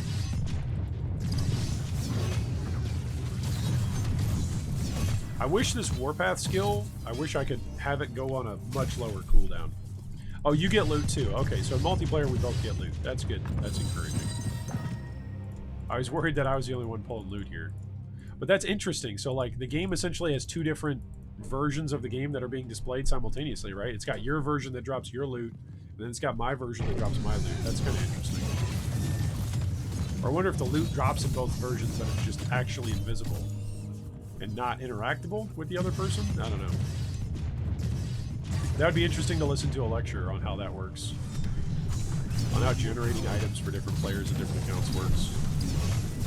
There's probably a lecture out there on it somewhere. Somebody's got a lecture on it. It's YouTube, right? There's going to be a lecture out there on something. I can't do that. Just got to look it up on YouTube. Man, I would have been such a better student. Or maybe I wouldn't have been. Maybe I would have been a worse student, but gotten better grades if I would have had YouTube. Back in my day when I was in school. Boss spawned. Alright, let's go finish this boss. The other bummer about our two builds right now that we're doing, like, part of the risk is that we're both melee. And so we both kind of get into range and potentially risk the entire encounter by putting ourselves in harm's way. So I think I'm just going to pop my ulti, like, during this fight.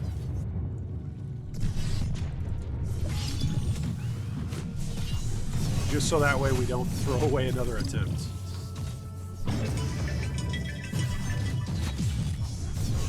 we'll see. Well, is he already broken? No, he's not broken. But he's not responding, so maybe he was broken for a little bit. Need some more rage.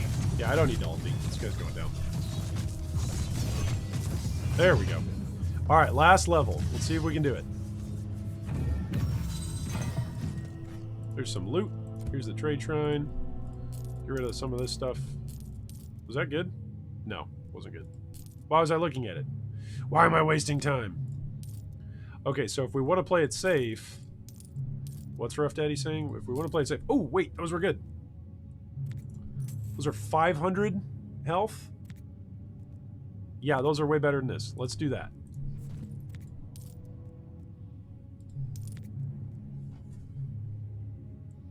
Casting speed, huh?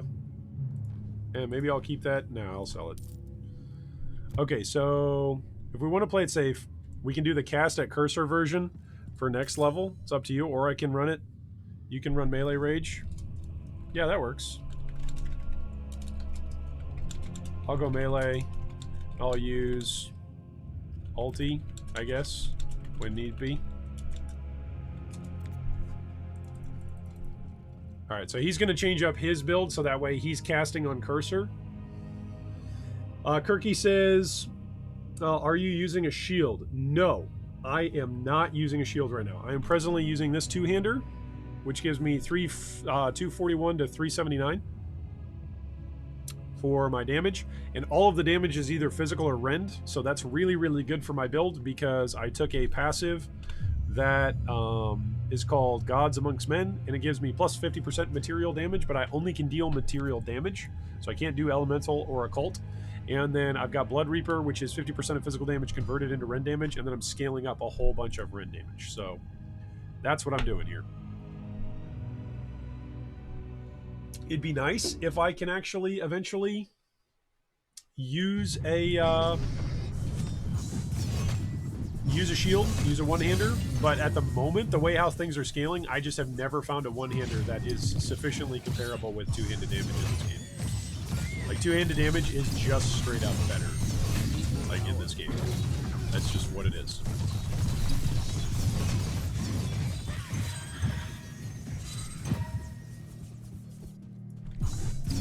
I need more power. I wish our names weren't grayed out here at the top. You see how at the top left, when you're in party with somebody, your name is grayed out? I wish your name was grayed out, like, when your buddy was down, you know? That would actually be really, really helpful. Like, if this portrait up here in the top left was in color, but unfortunately it's not. All of these are bad. These are all just bad. Okay, I'm just going to take the one that's valued at the most. 580 is the most. There you go. Those are all just bad items. Sometimes those offerings could be good. Be done.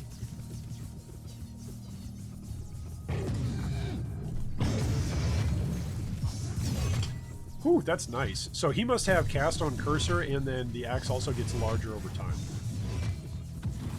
So he's running the same skill right now, for those of you in chat wondering what the heck is going on. So Cyborg Anima is running the same skill as me. We're both using Bleeding Edge, but I've got it so that way it's set up to be on my character, and he's got it so that way it's casting where his cursor is at. So it's a little bit safer gameplay style. It certainly slows you down a little bit, because you actually have to stop to cast, but it means that you don't have to essentially be standing in the middle of your enemies in order to be dealing damage. So we've already tried this particular mission twice, I think, and we failed it both times. So we are trying to finish it here on the third expedition, which will unlock the next endgame mode for us. So that is what we are working on together here. And his is bugged out, I believe. At least that's what he was saying earlier today on Discord. His was bugged out, and so that's one of the reasons why we're playing together. Is hopefully to get his unbugged, and then we will each be able to go our separate ways as we continue to progress into the endgame. So it'll be nice. Alright, here's a big bad boy. Gonna shield charge in.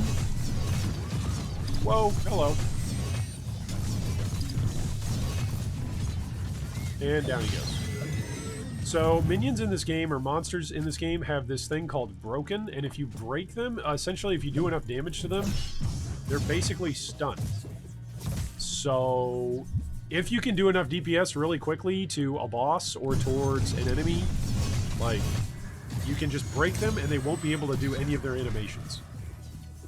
So if you want to play a build in this game and just go glass cannon and blow things up, you can. That is an option. Won't always work, right? There will be times where you'll just get one shot. You accidentally, proc aggro on something. That occasionally happens to me. But essentially what I try to do is build up as many spinning blades as I can before I go into an encounter. And then once I'm in the middle of the encounter, you get that shield above them that says they're broken. They can't do any of their skills. And you won't take any damage if something's broken. So you just got to break them. It's pretty nice. All right, do we want to go this way?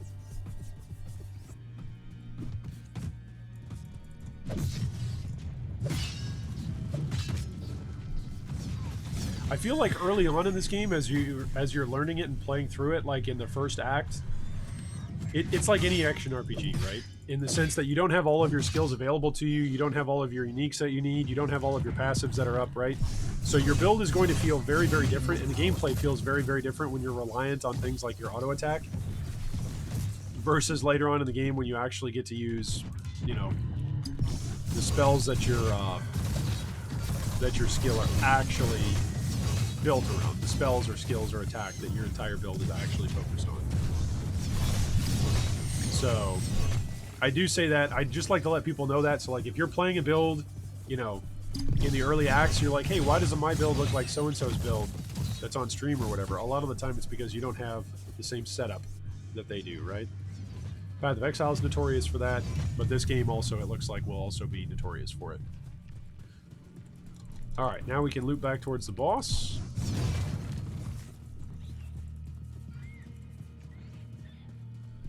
Dev 1, Chris says, Dev 1, how do we fix this bug where doing too much damage breaks the AI? Dev 2, we call it a feature. Yeah. No, I think that's actually game design. Like, they've got animations for that and everything. I think that's intentional. Alright, so I'm just going into ultimate mode as we fight this guy. Hopefully that was a good decision.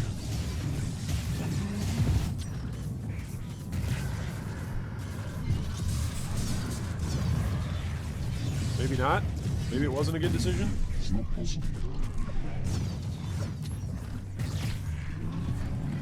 I don't know. I'm about to drop out of ultimate mode. Did I just lag? I just lagged the heck. Alright, we did it. Woo! Level 58. Alright. So we've now completed that mission, and hopefully our buddy won't be bugged. That's the goal. That's why we were running that together. So, there you go, Rough Daddy. Hopefully you're not bugged anymore, my man. Alright, I'm teleporting out. And click on the expeditions map. And what do we get for that? Bunch of gold, bunch of productivity. And now you cannot do this. Go to the Stormfall overview. Okay. Your farmers have been taught crop rotation, boosting Stormfall's productivity. Nice. I like it. Now we get a map. Access a dungeon guarded by its boss. Do we want a chest map or a boss map? Let's do a boss map. I like those boss maps. Check your maps and see if your champion unlocked. Let's check this. Welcome to the Purple Phoenix. All right, there we go. We can go from veteran to champion mode. All right, there we go. So there you have it. There we have it. All right, I'm going to grab a drink and use the restroom real quick. And then I'm going to go on to do some champion mode. So there we go. That sounds fun. I'm glad we worked that out for you, Rough Daddy. That's fun. They say time passes quicker when you're old. Doesn't feel like it.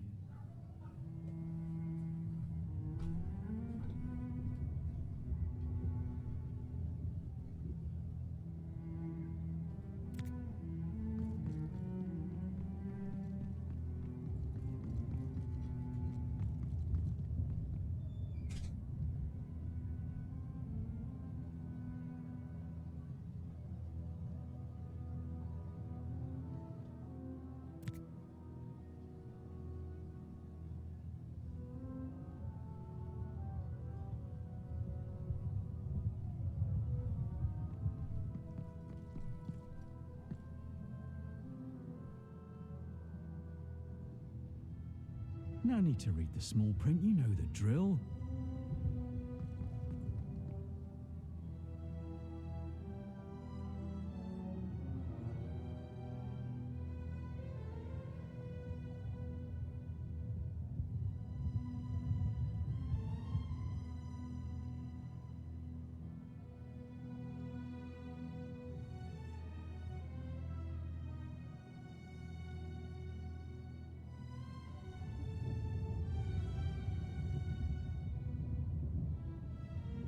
I could be retired in the Jade Palace. Instead, I'm here, waiting on you.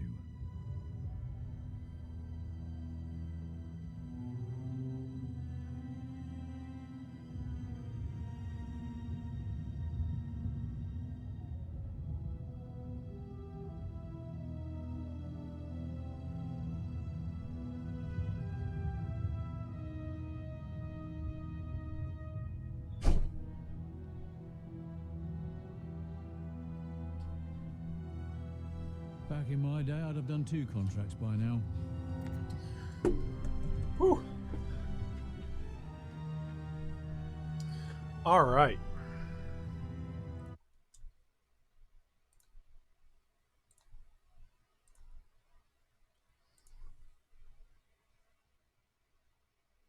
Well, welcome back, ladies and gentlemen.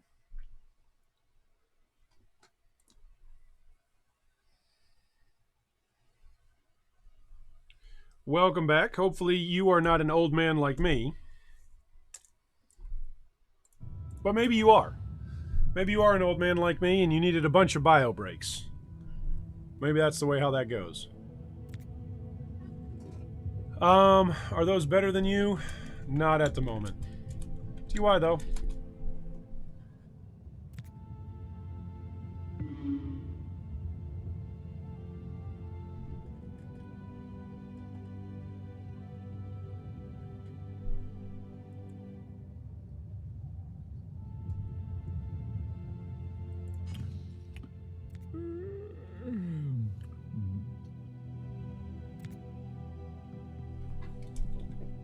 TY.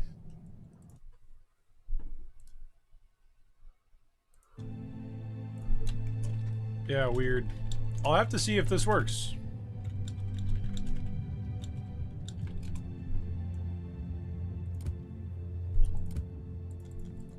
Okay, I think I've got to relaunch this. Relaunch the main menu. And then we should be able to play solo again. So that was interesting. Woomy says there are those unstoppable enemies or something like that that don't break at all. Yep, that's true. That's a good point. Chris says...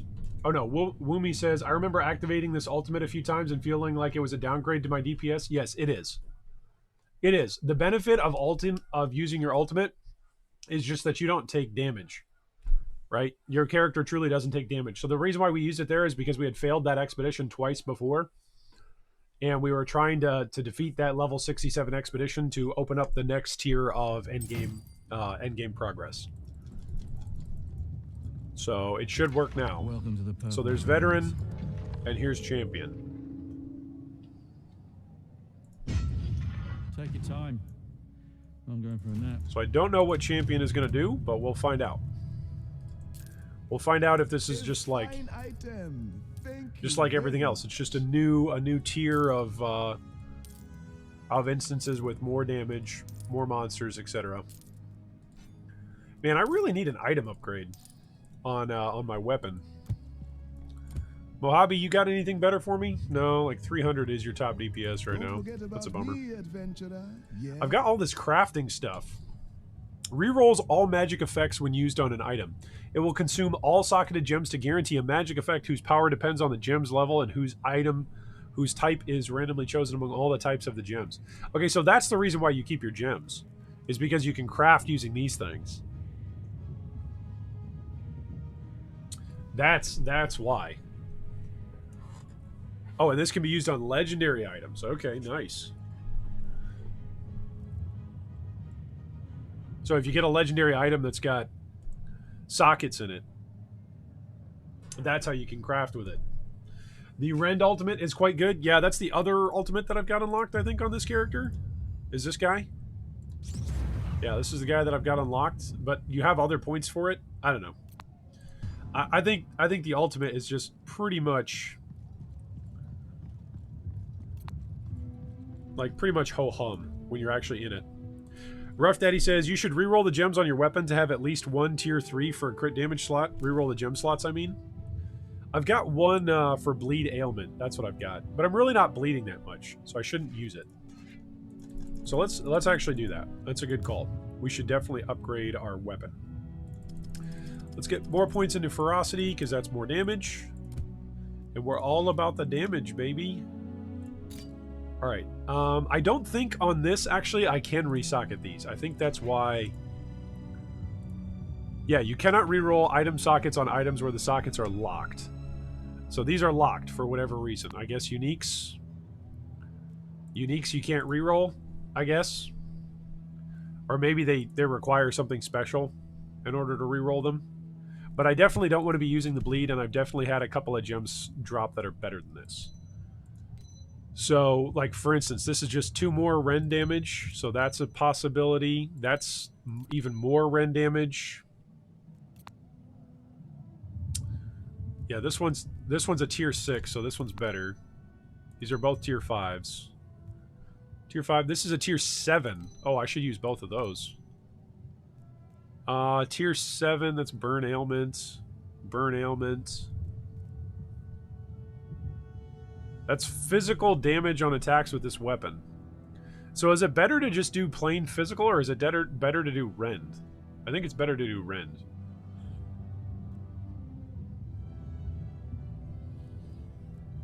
So let's put 1 into the tier 1 and tier 3.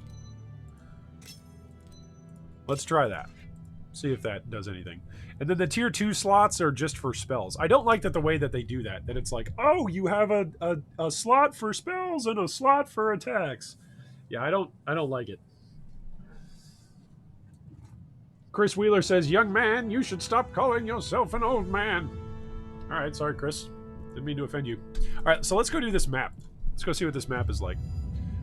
We've already got these passives over here for the extra willpower. I think we said we want to come over here.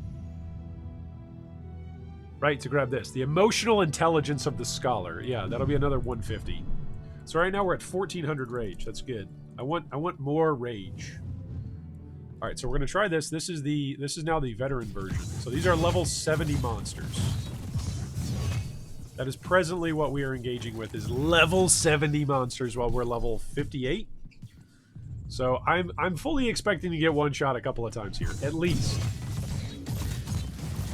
Also, look at that damage. The damage isn't just instantly killing stuff right away. So that's somewhat nerve-wracking. Although now I can get up several different axes. That's quite nice. Yeah, the axes feel a lot better with this amount of rage. Oh my goodness. All right, are any of these skills that I can upgrade at this point? Yes, I've got 3 more modifiers for this.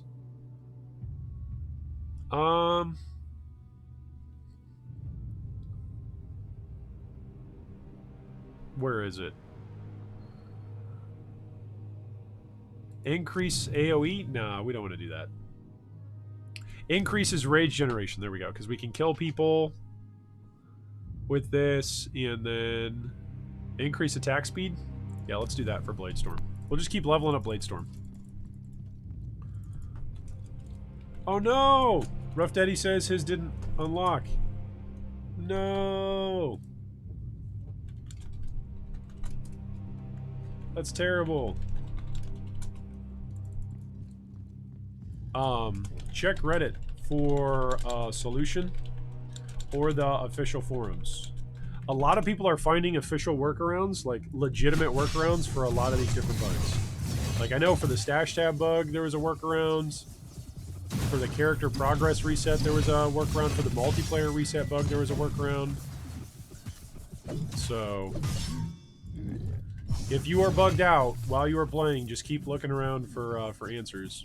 And if you haven't bought the game yet, again, I've been trying to tell people all week. Oh my goodness, that guy almost killed me. I'm trying to tell people all week, like, just be aware. Don't purchase a game if you're going to be frustrated by bugs, because this game has got a ton of bugs in them right now. So, don't kid yourself. Don't let anybody else kid you. Especially watch out for people who are doing paid sponsorship videos, because they're not telling you certain things about what's going wrong in the game. So just be aware of that. But if you don't mind the bugs and you want to try something out and you're looking for something to play while you wait for PoE to come out or the next game that you'd like to play to come out, I think it's a pretty decent experience to have fun with. That's if you're like me. Maybe you're not like me, though. That's okay. We're all different. We're all different people. We've all got different tastes. That's part of what makes us each unique and special.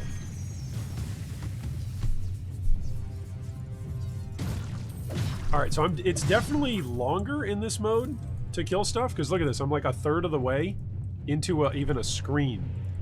Like, see how all the Fog of War is showing? Like I'm, what, 2.5 screens in on the map? So, things are definitely picking up in terms of the difficulty.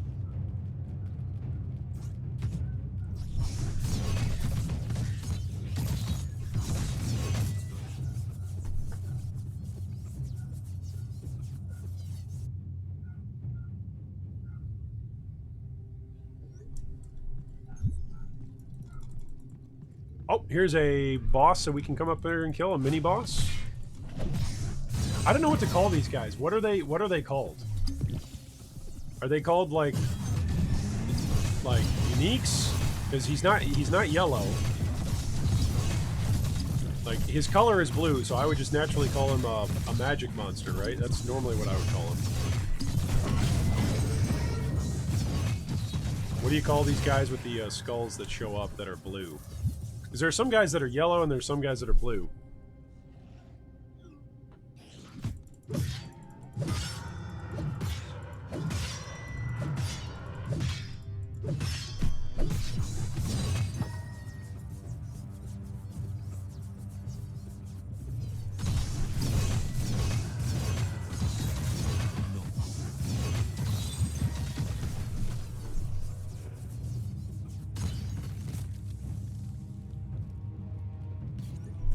Alright, my boss got back to me. Woo! I love it when my boss gets back to me.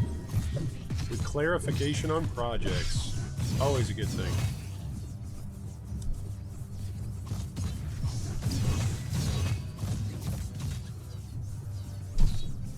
Alright, so did you guys say what you guys would call those things? I don't know what I'm going to call them. Should I call them unique monsters? Special monsters? Mini bosses? Is there a consensus on what they're being called right now? Because when you scroll over them, it's not like they have like some unique name or something. Or maybe there is, and maybe I'm just not seeing it. That's possible. Champions or specialist mobs? Yeah. I mean, the passive tree refers to mobs in a specific way, right? So I guess we should refer to them by whatever the passive tree refers to them as. I'm just not sure what the difference is, right? Like, there are some times that you bump into a yellow monster, and he's got his face showing on the minimap, right, as like a danger signal. And then sometimes you'll run into a blue monster, and he's got his face showing on the minimap. So, I don't know. I do wish trade was a little bit more functional right now, because I would love to go buy a weapon upgrade. Then again, maybe for what players are actually charging for their weapons, maybe I wouldn't have enough gold. I don't know. I got, what, less than $0.25 mil?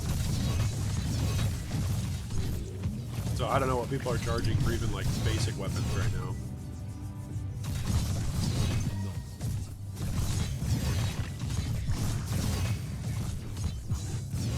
Because this weapon, I feel like, is rapidly falling off as I continue to scale up the difficulty.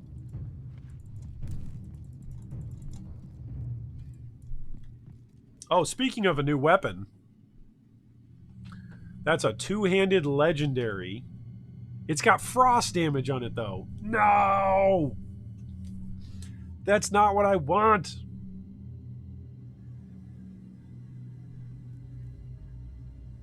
Now, that's all physical. That's got similar top end, but lower bottom end damage. And it's got no gems. If that had gem sockets, it would be better. It would be better than what I'm currently using. But I can't use it until level 60 anyway, so it doesn't matter. Man, that sucks. These are all the same value. Look at what one-handers are comparatively. Like, they're just half the damage. Alright, I guess I'll take that and just sell it. I guess that's what we'll take. This is going to be the way to the boss, I think. Kirky says just rare. What is the currency of this game? Gold is the one use for all currency, and then there are various crafting orbs that you can find. So I'm not sure if people are going to use the crafting orbs more than they're going to use the gold or what. I think I would probably want to use the crafting orbs, right? In a more PoE-like system. You can trade that. You can also trade purple essence. Like this purple stuff that we've got 11,000 of. Wow, that hurt. Did we break him? Yeah, we broke him. Okay, he's going to go down then. Well, is he going to go down? Maybe he's not. Maybe he's just gonna kick my butt. Holy moly! I need a new weapon. That's what this is. You took the axe, right? Don't sell it. Save it. Weapon upgrades are far and few between. Okay, that's fair. That's some fair feedback. I don't know. I don't know what I should sell that for though. Like to another player. It's tough to find a weapon upgrade, I guess. It's too bad I cannot craft on the unique one that I'm using right now. The unique mod that it gives is your dash attacks stun enemies, which is kind of nice. It's kind of nifty. I wouldn't say it's like broken or anything. I wouldn't say it's build defining. It's just kind of a nice thing that whenever you jump to something, the first thing you hit, you get to stun them. So it's kind of nice. All right, there's nothing up here. There's literally nothing up here. Sometimes there's the Xanathrax, the in-game trader that's up there. That's quite nice when that happens.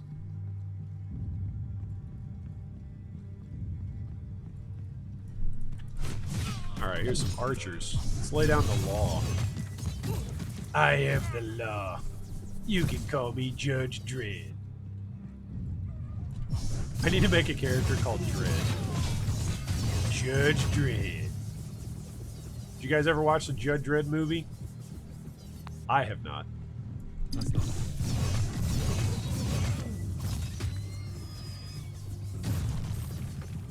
Upgrades cost 100 to 200k, says Rough Daddy. Okay. I've got 200k. If this sword was, instead of being unique, if this was the same rolls but on a rare item, that I could re-roll all of those sockets and just go with flat, like tier 1 sockets, then yeah, that would be amazing. Just add flat damage onto everything. 3 of my top tier gems, I just keep upgrading it as I got new gems. That would be fantastic. Alright, so these regents, these ethereal regents, these are the crafting orbs, the chaos orbs, the exalted orbs, etc. So this one removes a random magic effect when used on an item. So it's like an annulment. It will consume all socketed gems to guarantee keeping a magic effect whose type is chosen randomly among all the types of gems on this tier. Greater gems power allow the keeping of higher level magic effects. So there you go. Oh, gotcha, Rough Daddy. I did misread what you said. If I sold it to another player. Gotcha. I could sell it for 150 to 200k. There you go. Do I just need to make like a forum listing? Is that what I need to do? Are we in the ancient days of Path of Exile? I need to make a forum listing that says, "Hi, I'm G3 Iron, and I have this axe to sell for your best offers." Then people are just going to post on it and troll. Is that's the stage that we're at, right? I'm just making sure that I'm aware of the stage that we're at. Maybe this is why people are using one-handers, because one-handers are, it's just a lot easier to get better rolls on one-handers. Well, plus the defensive bonuses of using a one-hander, right? Also allows you to use a shield, so that's quite considerable. That makes a lot of sense, if that is the case. I think I use my flasks way too much and my shout not enough. I probably need to get better at using my shout. I'm just so reliant on smashing my flasks for rage. Alright, where's the boss? This is only the first part of a 3-part encounter in this mode. Yikes. We'll see if I can survive. I do have my ulti, so... And I've got a lot of spinning axes now.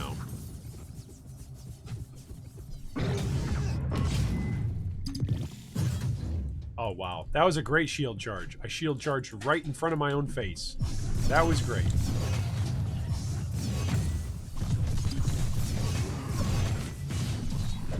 Alright, he's broken.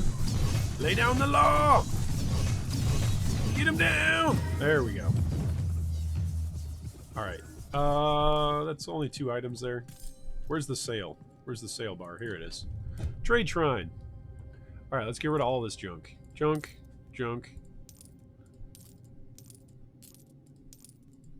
Right, this was junk. Yeah, that was a one. That's a one-hander. But look at that. It only does half the damage. Whoa, look at those! Those require level 60. That's twice as much HP. I'm keeping those. Wow, that's 4,000 ES. Or 4 shield, FS. That's a lot. I feel like that's a lot. Is that a lot? I feel like that's a lot. I'm at 496 and 205.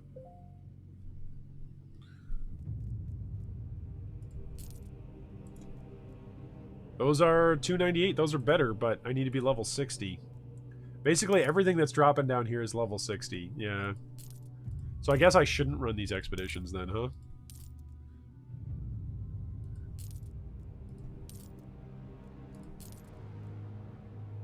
Whoa! Look at the all resistance on that. Those are so much better than my boots. Alright, I need to level to level 60. I have like a whole set of items once I get to level 60. Yeah, we're going to use those. 298 and 16 all resistance versus 25, so we're going to keep these other gloves.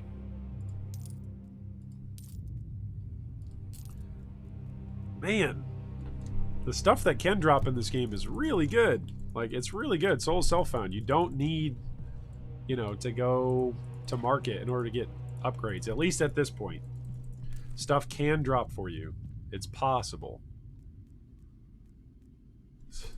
Level 60 again. Sheesh. Alright, let's put this stuff over here. We're keeping all of this stuff. And then everything that drops beyond that, we're not keeping. Alright. Do I have any open slots? I don't think I do. No, I don't. Okay. Onwards. Onwards and upwards. On to the next level. Level 71, where we'll do even less damage to stuff. Whew. Icaro says, I'm trading the official Wolcen Discord server. Okay, there you go. Well, that's good to know. Kirky says the reason is the broken shield node that gives you so much damage. Oh, right, the one that's like 0.5, but it's actually giving you 50. Yeah, once that gets fixed, a lot of people are going to have a rude awakening. Take the red axe to the jewel person, see if you can put sockets you need into it. To my understanding, Chris, you cannot put sockets on something that didn't drop with sockets. Please correct me if I'm wrong. Dear chat, help me out here. If you can put sockets on something that doesn't have sockets, that's great. That will change the way that I play the game. But at the moment, I don't think you can put sockets. Maybe there's a crafting currency that we can use. At the moment, I don't think I'm allowed to do that, though. I haven't seen anything that's allowed me to do that. That's allowed me to add sockets to something that hasn't had sockets previously. If something does have sockets previously, then you can alter it. Then you can interact with it, but... Oh no, this guy's gonna get me! This instigator of fury! You can put sockets on them? Okay, what is it that puts sockets on it? Is it just interacting with the sales guy? Because when I was interacting with them, they weren't telling me I could. So maybe I had the wrong thing. Maybe I had the wrong thing pulled up. That's totally possible. It sounds like something I would do. Look at this. Look at this guy go down. How many of these do I have up? Do I have 5 or 6? He's actually going to kill me once he comes back up. Yeah, I need more power. Holy moly. He's absolutely going to kill me if I let him. I need some more damage! Oh my gosh! I'm ulting. Screw it. I'm ulting for like, what, 10 damage that I need to do to this guy? Is he bricked? What's the deal? Okay, what was that lag? You guys see this? Did we kill him? We didn't kill him. What is the deal here?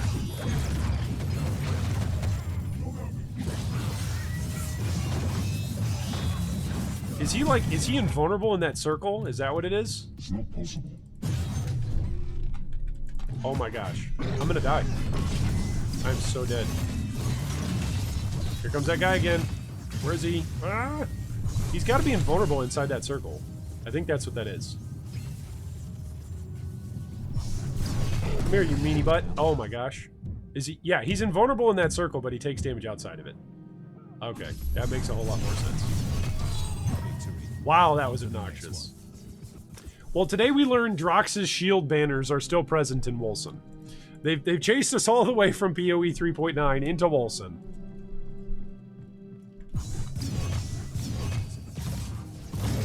That is good to know. So apparently those guys, I don't remember encountering those guys before, or that mechanic. Maybe I've encountered them and I've just killed them before they've gotten their shield up. More reason for why I need a weapon upgrade. All right, is this going to be the boss room?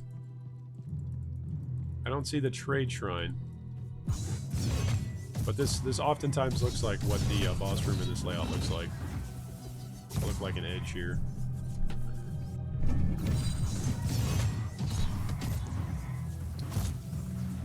I think some items can get sockets, others can't. Yeah, I know for a fact the purple items can't. That purple item, the sword that I've got right now, whenever I've tried to edit it, Socket Lady won't let me interact with it. She's like, nope, you can't do it. That one's locked.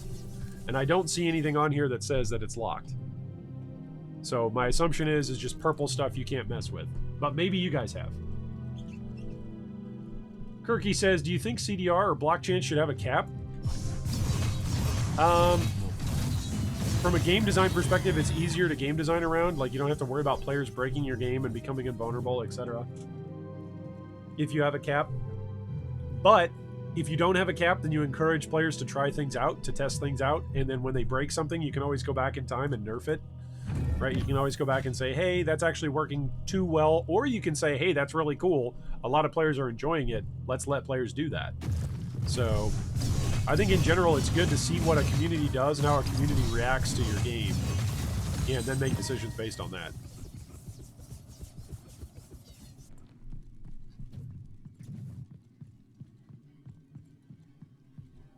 Oh, nice. Rough Daddy found a way to add people to your game without leaving. All you have to do is pass them leader, and then they hit play from the menu screen. Okay, nice. That is a genuinely good tip. Hyper-concentrated willpower, huh? I need hyper-concentrated rage. That's what I need. These are 420 and 450. Pretty good.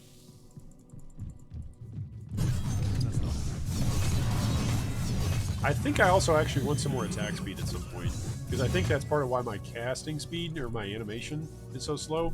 But maybe that's bricked at the moment. Maybe that's another thing that's bugged, is attack speed and attack animations. Because I feel like the single thing that slows down my build the most when I'm getting ready to fight a boss or fight a unique is actually spinning up the axes. Like, spinning up Bleeding Edge takes a lot of time to do.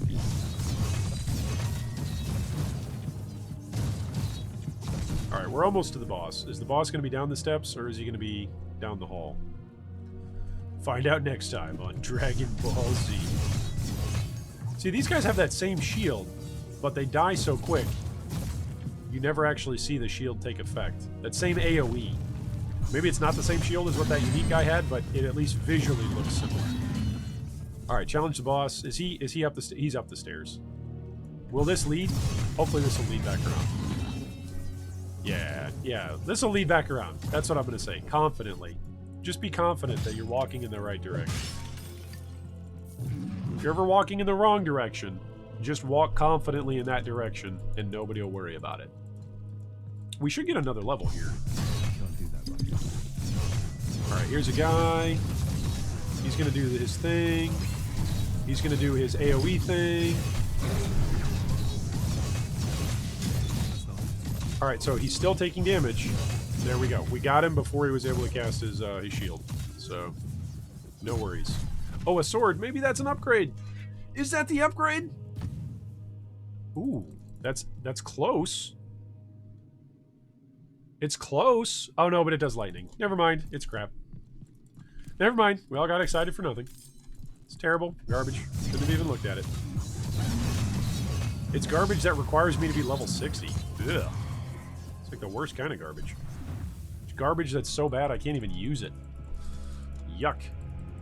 My character rejects it. Yeah, I personally, again, Kirky, I think that it's better to not have caps when you start a game. Let players figure things out. Like, it could be that nobody ever breaks a specific cap, right? Like, is there, for instance, is there a cap, like, on mana regen in PoE, right? I know, Kirky, that you play PoE, right? So, let's just use PoE as an example. There's a cap in a lot of things in PoE, right? There's a cap on your resistances. There's a cap on your move speed. There's a cap on... what else is there a hard cap on? There's a hard cap on your attack speed. There's essentially diminishing returns on your armor. But I think when you let players play your game and actually try different builds, it is actually to your benefit to let them do that. I think you'll find more things out about your own game when you let players try different things.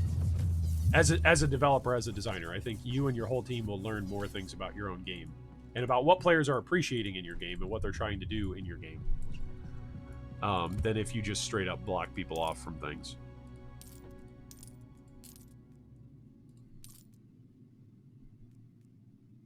$1,300 health. Okay, so those aren't as good as the other ones that I found, but I should sell those. Again, I don't know where I should sell them at, but I should sell those. I've got 544 and 431 on my shoulders now, so... So we'll keep these, and I guess we'll sell them if somebody wants to buy them, but I don't know. There's got to be a nice way to set up a trading forum site. Oliver says, wishing this game would come out on console, it would be great. Yeah, I think this game would actually translate really nicely to console play. Chris says, damage mitigation should be capped. Mitigating 100% of damage is no bueno. Chris, I agree with you in theory, but if people figure out a way to mitigate damage, like, I think you should let them for a time, right? Because they figured something out in your game that you didn't. And then you can always go in and adjust things, right? So let's say they figure out a way to mitigate, like, all of one certain type of damage. Right? Then you can make it so that way just all enemies like convert some of their damage. Right? So there's workarounds to it. Alright, we're adding a chance for enemies to explode on death. That sounds fun. Icaro says, I think I found an upgrade. Can I see your sword? Yeah, my sword right now is this thing. Whoops. It is 260 to 397. And it's got to have gem slots on it. And the damage needs to be physical. Like, it needs to be physical or rend. I'm only doing material damage, so... You could say I'm a material girl. If we were quoting song lyrics. He's gonna kick me. No! Oh, we got a map. Dora the Explorer would be happy with us. I think I need some more Rage on Kill effects. I like the ring that I'm using, so shout out to Rough Daddy for trading me that ring. But now I think I want to find more ways. Oh, there's a hyper-concentrated Rage Potion. That's what we're looking for.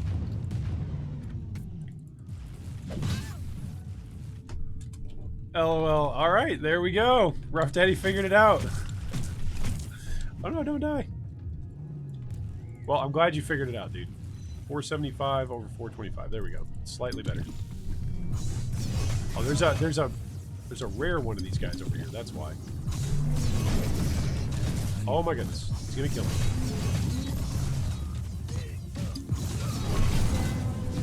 Okay, he's down. Get this purifier down. Okay, he's down. There we go. Oh, skill up. Bleeding Edge. All right. So that's more damage on our Bleeding Edge on our primary weapon, or our primary DPS source.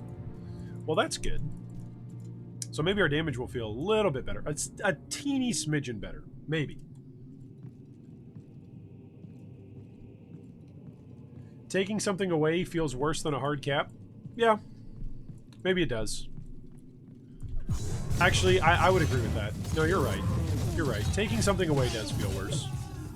Because I know a lot of people were really excited to try out that Immortal build that we featured, what was that, 2 years ago? On our YouTube channel in PoE, where you could go Immortal thanks to flask effectiveness. And then every once in a while I'll still get messages from people who are bummed out that that build no longer works because it was taken away. So yeah, you're probably right. Hard caps from the get-go in a game are probably a better way to design things. I just think as players it's always fun to have the potential to find something like that and be like, man, did you see what I found out? Like, that's pretty cool. Obviously, it's broken and it can break the game if just 1 or 2 people figure it out, and then developers never figure it out, which is always possible, right? It's always possible that players are abusing, you know, bugs and exploits, and then not telling devs and not sharing it inside the community and just taking advantage of it, Whenever you're playing a game that's got an in-game economy, that's always a threat, right? But again, that's where at the moment, I feel like most of this is just solo self-found, so there's not really a threat. Am I bugged out? I'm totally bugged. Look at my character. Look at my character. The character walking. Oh man, that was great. Character just doing the moonwalk over here. That's pretty great. See, so many people are upset by these bugs. You just gotta laugh, man. You just gotta laugh and enjoy them. I swear, every single season at some point in League of Legends, which is now a game that's, what, 10 years old, there's at least one point in time where Garen will just, like, be bugged out on his movement skills, and he'll just look like he's holding the same animation pose the whole time. And that's a game that's 10 years old, that they update all the time, that still doesn't get it right on bugs. That's pretty funny. Alright, let's spin up a couple of these. Kill these guys. Ooh, watch out for the explosions. The overlapping ones are the ones that are going to kill me. Alright, did we get the chest? Yeah, we got the chest. We got an axe, we got rings, helmet. We got some more purple. Love me some purple stuff. Watch out for that stuff. Oh boy, that hurt. I feel like these guys are more annoying than they actually deal damage. They're not really that spooky as a damage source, but they can knock you around a bit, which then can potentially reposition you into damage that you wouldn't have otherwise taken. I think this is the map layout that I usually screw up too, so let's see if I can get this one right from the get-go.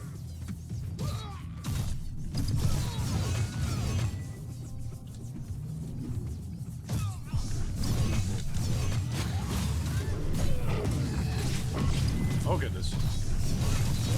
Speaking about getting it right from the get-go. Holy crap!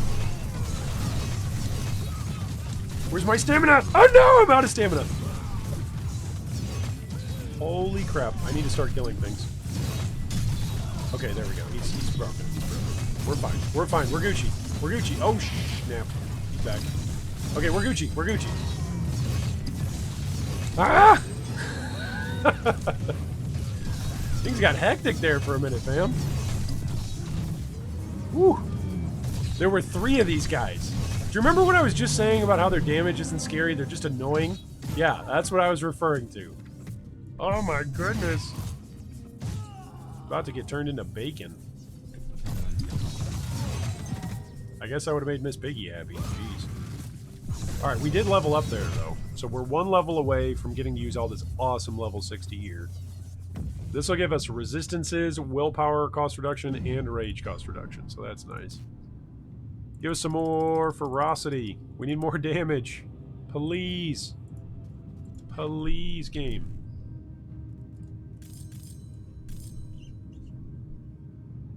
That's just the same thing, but worse. It's the same thing as that other one. It does have, it's got all the right sockets on it. But look at that. Frost damage. I don't need no frost damage. Silly Billy.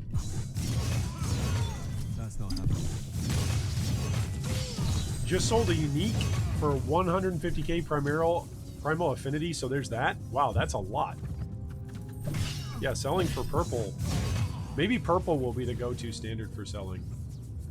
Oliver says, did you respec at all? Because I know when you first started, you went a lot of defense. Oliver, I did. So this is actually another character. Hello, hi, YouTube. Oh. Mute that for a second. Hello, hi, YouTube. My name's G3Iron. And over opening weekend, I played entirely offline while the online servers were buggy. And then as soon as the online servers were stable on Monday, I restarted and made a new character on the online servers. So this is all online. You are seeing this all on the legit online servers. This is my endgame character right now that's level 59. So if you were wondering, hey, could you get to like level, like to endgame? Could you do that in a week's worth of game playing if you don't have the time to play every day? Yes, you totally could. With just a few hours a day, you will absolutely progress. You could probably progress through each of the acts in a single sitting. And you will be sitting at endgame relatively quickly. So I did all 3 acts on Monday, and then I've been in the endgame since then. So totally doable. Alright, let's build up some willpower. Whoa! Hey there. Oh, hey there, buddy. Let's just go ulti.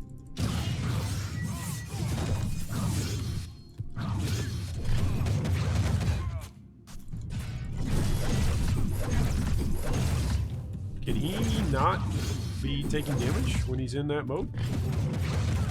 I don't think he's taking any damage. Do you see the damage on this thing? The damage on this form is just atrocious.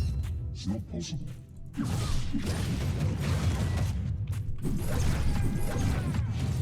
Like, My endurance is weak. oh, he's broken at least. Do you see the damage? The damage of one bleeding edge is more than the entire damage of my ultimate. That's just... Ultimates are so bad. Oh no! Speaking of bad. 2 of 3 tokens remaining. See if we can't get him. There we go. Just needed one more tick. Like, do you see the difference? Do you see the difference? That's... Alright, well, we completed our first champion mission. I feel good about that. Alright, let's get rid of some of this stuff that's garbage. Garbage. Garbage. Garbage. Alright, let's go pick up some more stuff. And then that should actually have completed some stuff for our town. So let's go see how Stormfall is looking.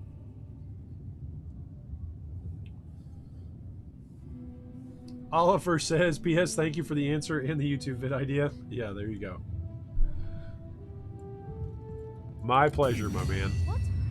Oh, I got an you. achievement unlocked, the How did that- Excursioneer. I'm probably the wrong All right. person to ask about recent I got some developments. new stuff done. Yeah, we finished one project. So which project did we finish? This one's still working. This renovation project will be done next, maybe 2 more, right? Because I'm only getting 85 from it. I could renovate the archives. Buying prices at merchants will be permanently decreased. Selling prices at merchants will be permanently increased. I should do this. It's 100,000 is what it costs. I don't know. What do you guys think?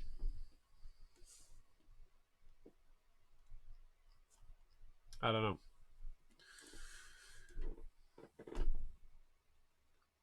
The Art of Luck says, got a unique with the picture unknown weapon? That's bugged. Post that on our Discord. You got to post that on our Discord, my man.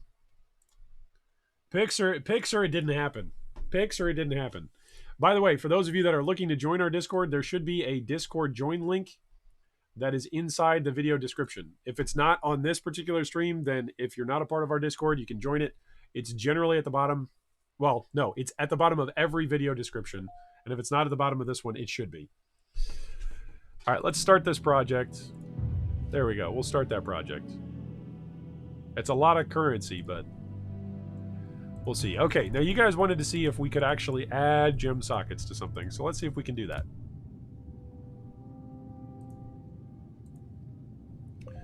All right, so when I bring this weapon over here, reroll item sockets. Oh, I can. Okay, well, there you go, everybody. I stand corrected. I am just straight up wrong. Everyone in chat, I am wrong and I feel bad. So you can add sockets onto anything except uniques, I guess? Because uniques give you this Remember to notification polish your rings to keep when you them try to sparkling. roll sockets onto them. Or maybe it's just trying to re-roll the sockets. I don't know. Where is it?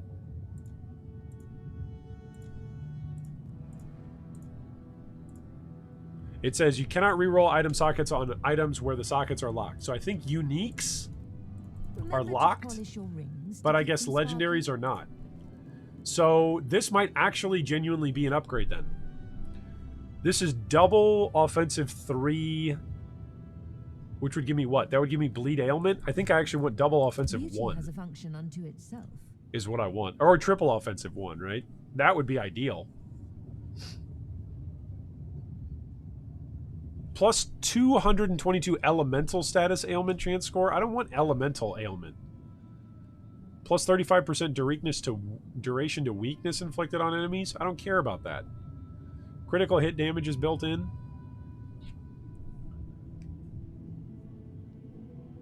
I'd like to rant says, Discord is worth being in. It's active and very helpful. I'd like to suggest it. There you go. You want 1 offensive 1 and 2 threes? Or 2 of 1 and 1 of 3? Yeah, I don't want any 2s. I don't want any 2s. I don't like 2s. 2s are no good for me. So let's try to re-roll these. Let's try to get this so that way we can just put as much like rend on here as possible. So we want offensive 1, good. 2 threes. That's 1 off. That's 1 off. 1 1 and 1 3. Oh, 1 1 and 2 2s.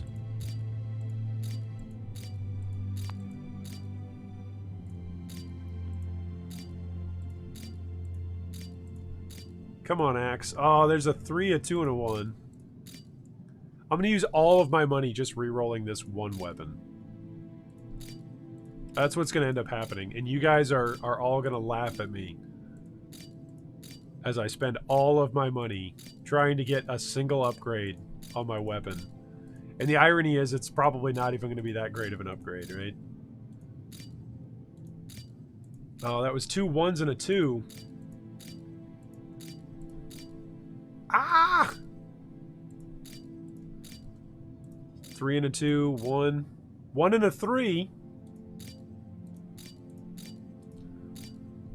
Ah!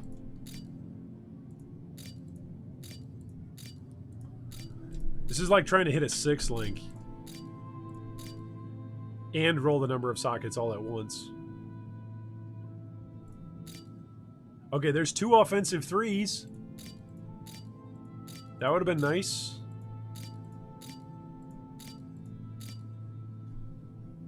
That's a 1, 2, and a 3.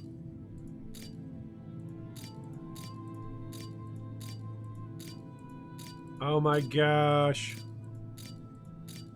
Oh, we got it! 2 3s and a 1. All right! Woo! Okay, so now let's go see what we can do here. All right, let's go look at our best. Give me your best rubies. Okay, so we could use this thing, which is a Genesis stone. That's just like flat damage. I'm not going to use that. That's fire attacks. Where's my physical? Okay, there's rend. I've got a 20 rend in here. I've got 120 rend. Okay, so let's a patron of exquisite taste. Let's take this out. Welcome to my store. So that's 2 precious rubies. So we can go bleed ailment damage is what we could do. Thank you for your custom. We appreciate What else could we do? Bleed ailment. Bleed ailment.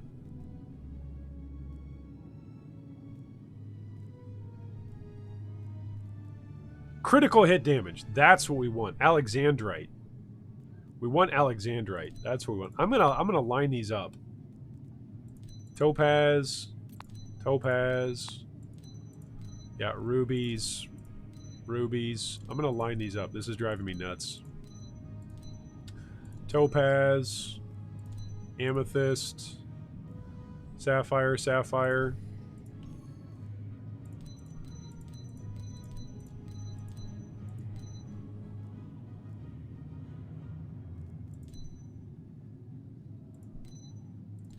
A diamond, huh? What's the diamond give me? Diamond gives me frost stuff. Okay. Alright, so I could put 2 critical hit damage in here for, what is that, 26% critical hit damage? Let's see what Xanafer is selling. She's selling anything good? Duration to weakness. That's a better critical hit. So let's buy one of those. And that's going to go in critical hit damage into 3 or into 1. I should put that into 1. That's 19% attacks critical damage. I think that's what I should do. So potentially we're going to do this. Potentially this is going to go into 1, and then what's going to go into 3? Then these guys would potentially go into 3, right? Well, I could just do the flat. I could do the flat rend damage.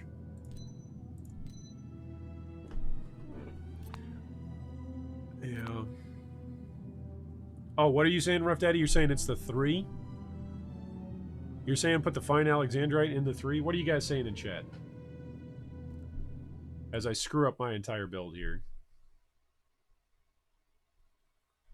You want the crit hit damage, it's flat for all your damage?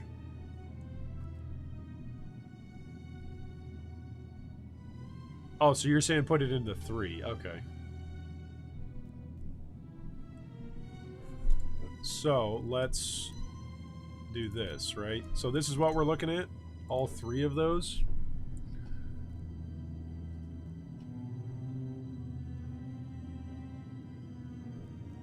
And then I would put 20 rend damage on attacks with this weapon. I'll put that in slot 1. Whew. Art of Luck says, and it's done. Look at the Wolcen channel. Okay, I'm going to have to post it. Oh, what the heck? You are absolutely right. Welcome. Welcome, Art of Luck, by the way. Welcome to the Discord channel. You're absolutely right. Oh my gosh. That is pretty silly right there. All right, so Pixar, it didn't happen. It's confirmed. Dermakfesten Hyperwulfel. It says link to unknown weapon. That's pretty funny. All right, so let's see. Ruff is saying, yeah, the attacks to crit isn't better. It's worded weird for whatever reason. Okay, so we'll do this. We'll put this in the 3. I'm not trying to swap these items. I'm trying to place it in the socket. That's what I'm trying to do, game. And then this will also be into the 3. And then we're going to put the rend attacks, rend damage on attacks. Whoops. Whoops, into here. Wait, do I have a better one? That's 17. Yeah, this one's 20. So we're going to put that in there. If the game would let me. Ah! Why won't you let me, game? There we go. I need to work harder. Oh, right. I need to level up one more time. Okay. So we can use this pile of junk as we wait. And we'll just do what? Offensive 1 is rend, and then what is this? Yeah, critical hit damage into 3. There you go. All right, so that's how we worked it out. So this weapon is good to go. All right, I got to finish selling all this stuff. My goodness, I have so much stuff. Customer. Welcome to my humble. Whoa, what was that? That was actually a decent weapon. 262. Oh, no, it's got sacred damage on it. Nope, go away. Your patronage is appreciated. Go away. Not interested.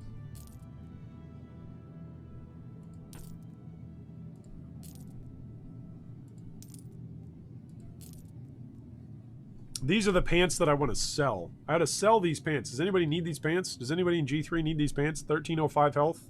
572 force shield. Seems pretty good. Is always the best value. These are going to be my new pants. 1660 health and 90 all resistance. Oh, baby. Yeah, that's going to be good.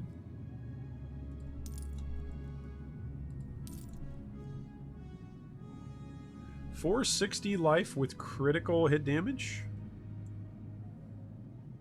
The quality on this one is unmatched. 642. Oh, and 20 resistances. Okay, we should keep that.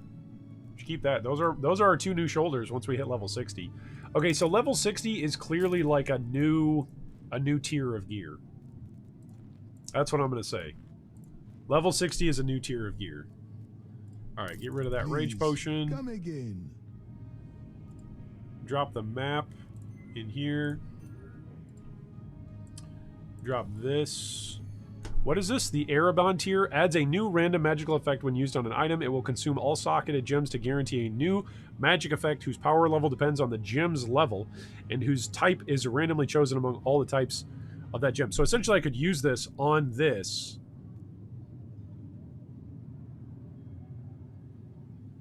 This item cannot be applied on legendary. Okay, so it couldn't be applied here. But this is the one that could be applied onto the legendary. So we can make our legendary axe better. That sounds good to me. All right, we'll mess with crafting that in a little bit. That's what we're gonna say. Right now, let's go run these maps. Access to a dungeon with a higher amount of chests. Access to a dungeon with a higher population of wealth omens. What does that mean? And this is the one that's guarded by a boss. Wealth omens, huh? Alright, do I have my city set up? Yep, my city is doing 3 plans. Okay, let's go do this map. Let's go do this boss map. Welcome to the Purple Phoenix. I don't know what that does. Didn't I do that as a map? We'll find out. Kill the Demon of Flesh dungeon boss. Alright. Let's see what we can do against this guy.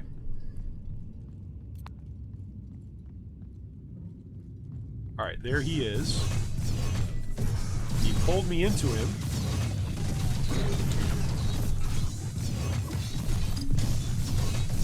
And we already broke him. And we need some more rage, and he's dead. Okay. That was a pretty easy map. I'm glad we did that map. It's kind of a short map. Not complaining. Just kind of interesting. Didn't really drop anything. Ah, you returned! The city has been growing! Mojave has a sense for such things. Oh, that's great. Poison ailment damage?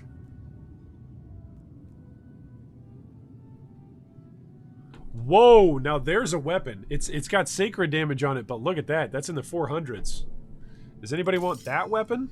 Holy moly. That looks like a weapon. Unlock for 2,000 gold. I thought I unlocked some of these. That looks like a weapon. Alright, so let's sell the rest of this stuff. Sell that, sell that, sell that. Alright, let's go chat with our city planner. The refuge has been renovated, giving you a permanent gold find bonus. Alright, cool. The planning committee has completed its training. New initiatives are awaiting your investment. Okay. So what is this? Oh, you can just keep renovating it and giving yourself additional gold find bonus. Okay, that's pretty cool. I like that. To me, that sounds pretty cool. I don't have enough money for it, but that sounds pretty cool. All right, so now that we've got Planning Committee 2, what can we work on? We can work on windmills. Productivity will permanently be increased. Let's do that. Immediately, my lord. I've only got 7,000 gold left. Anything else that I want? I guess send these guys out. There you go. That's just like a good thing to do if you don't have any other gold, right? You send those guys out when you don't have anything else to do. Okay, let's go on here and let's do this map. Let's do the blue one first. I guess this doesn't matter if you click champion or not. Is there something beyond champion? There's like another thing beyond champion? Contract. Give me a second. I don't know. Let's find out. We're going in. Kill enemies in the area. Alright. That sounds straightforward enough. That sounds like something I know how to do. Ooh, that's a lot of gold. A lot of gold is what I need, because I just spent what? I just spent like 200k, basically, on rolling and upgrades.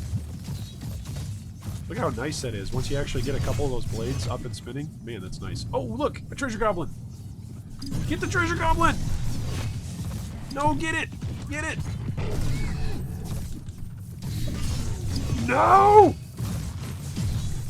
Get him! Alright! We got the treasure goblin. Got a whole bunch of stuff. That always feels good. Chase the guy with the money and get it. Alright, so we picked up all that treasure. I guess maybe this is just like an area where there's more of those guys? I don't know. This is a map. This isn't a regular expedition. Unless I clicked wrong. I thought I clicked it as the map. The map is gone from my inventory. Huh. So apparently my stunning effect does not stun blue guys. For whatever that means.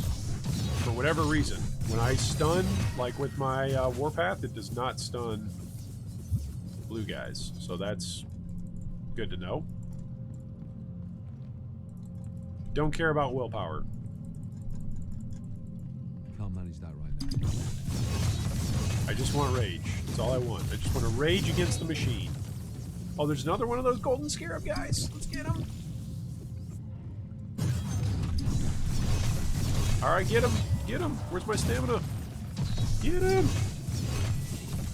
No, he's getting away. Don't let him get away. Yeah, we got him. Oh, we got a legendary chess piece. All right, what do we get? Man, these guys are good. He's like golden guys. Oh yeah, I like these golden guys. What? Required level 60. It's got 2400 HP on it. And 20% cooldown reduction of all skills. Ah! That's pretty sick. That's pretty... Okay, well, that's my new chess piece. So remember how I was saying we're getting new pants, we're getting a new weapon, we're getting new shoulders, we're getting new boots. We're just getting everything at level 60. We will have a new character. All right, have a good one, Art of Luck. Onur says, are you going to make a build guide? Actually, Onur, I have a Wolcen forum thread that actually is presently up. Not for this build, but rather for... Well, actually, it's included in this build. I have basically compiled a whole bunch of builds. Let me post it in the chat. So I've compiled a whole bunch of endgame builds that players have played like past level 50 and are endgame viable. So I'm essentially compiling that list so that way there's kind of like a one-stop shop, because I know a lot of us have got like a whole bunch of bookmarks of a whole bunch of different builds that we all like to play. So it's just essentially a one-stop shop for collecting builds, not necessarily builds that I've made, builds that a whole bunch of different people in the community have made, and then they're just being hosted and redirected. So if you want to go look at a build that you know is going to be endgame viable, then you can go and check it out. Why am I going in the opposite direction of where I want to go? Please let me hunt this guy down. Nope, he's escaping. He's totally going to escape. He's totally going to escape. Nope, never mind. He didn't escape. We killed him. Boy, that was frustrating. Trying to get... Apparently my character can slay demons, but I cannot walk up the steps. That's my one weakness. That's my kryptonite. Oh, that's a lot of gold. My one weakness is steps. Jinkies. Oh, that's a good one. That's 15 to critical hits. I need more of those. I need a lot more of those. Alright, so the boss is going to be around here somewhere. Is he up here to the right or the left? Modo Gandalf. Is it right or left? It's going to be this way, isn't it? Whichever way I choose, it's going to be wrong. So... I actually don't think I'm familiar with this layout. This layout's kind of unfamiliar to me. Alright, this is not the boss, so that's the good news. We need more power. Hopefully we can kill enough dudes to spawn the boss before we go to the other direction. Oh, there's a cursed chest, so that's always nice. Done. Oof, that guy hurts. That guy hurts a lot. Is he dead? Yeah, he's dead. Alright, yeah. Look at all this stuff that I've got. Holy moly. So I much can't stuff. carry that. So I'm fairly certain that that legendary sword is going to be my upgrade for a while, or that legendary axe, and I'm fairly certain that legendary chest piece is going to be my upgrade for a while. I haven't seen anything close to 2,000 HP, let alone 2,400 HP. That's a lot. Are you going to do a summoner build next, says Nightshade? Yes. At some point, I will be doing a summoner build. If you know me at all, then you know I love summoners. So that is an excellent question. I've been hoping to get to a summoner earlier rather than later. I thought I was going to get to one on Saturday because I thought the melee build was really going to wear me out and be boring. And then it didn't. And then discovered Bleeding Edge and was like, oh, this is Blade Vortex, but better. So I have just been enjoying the heck out of that. And I'm pleasantly surprised that it's also endgame viable. A lot of the times, I feel like in games when I find skills or characters that I enjoy playing, a lot of the time they just end up not being endgame viable, which is a bummer. Okay, it wants me to exit through the portal, but there's still mobs in here.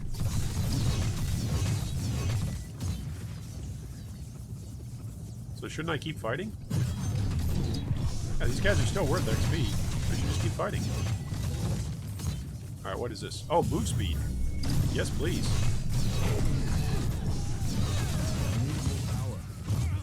If I defeat the enemies, I get 70 move speed. I will take your move speed.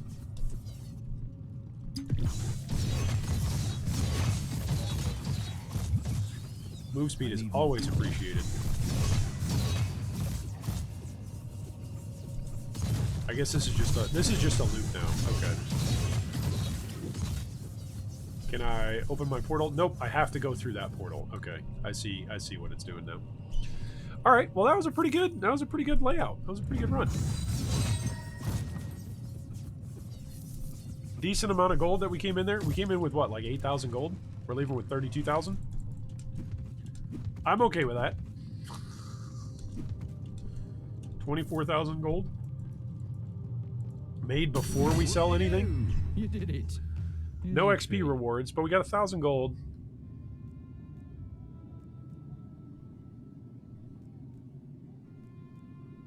Eh. What of these is worth the most? I guess they're all 843. Okay. Hey, we got some productivity. That's nice. All right, let's go sell this junk to Mojave. Mojave is a good friend. Yes, a very good friend. All right, and let's sell all of this junk. Get rid of all the junk. I need to hit level 60, so that way I can equip all of these ungodly amazing items that we've found. That's 475. Do I have 475 on both? Yes, I do. 2,200 force shield on pants. What? Wow. Those seem good. These seem good. 647. Are those better than these? No, they're not. 22 all resistance. It's actually... This is 40 toughness, 20 ferocity. This is just a lot of ferocity. Yeah, so we're going to get rid of that one. A good eye. That sword looked okay. That's elemental. That's a lot of elemental crap.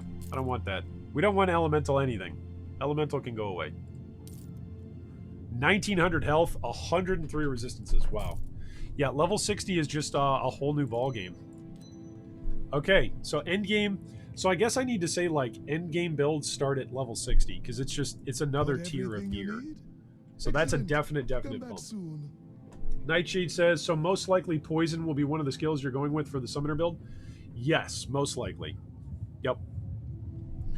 Okay, so I've got boots, one gauntlet, pants, potentially one ring, both shoulders, a chest piece. Can I add my gems onto this chest piece now? Can I do that? Yeah, buddy. And I'm going to want what? Defensive 3? Just give me 3 defensive 3s. That would be nice. Oh, that's not bad. Defensive 1s and defensive 3s. So that'll give me a lot more block chance. What's funny is this chess piece with 2 defensive 3s rolled onto it, so having 550 additional HP, is not as good as this is without any gems in it. Oh, that's how good this is. That's pretty ridiculous. All right, this is what we're going to want to have as 2 defensive 3s. That's what you should be looking for. It's defensive 3, defensive 1. Costs 700 to re-roll these. Hey, there we go. 2 defensive 3s. Bada boom. Ask and you shall receive. All right, so let's put these maps back.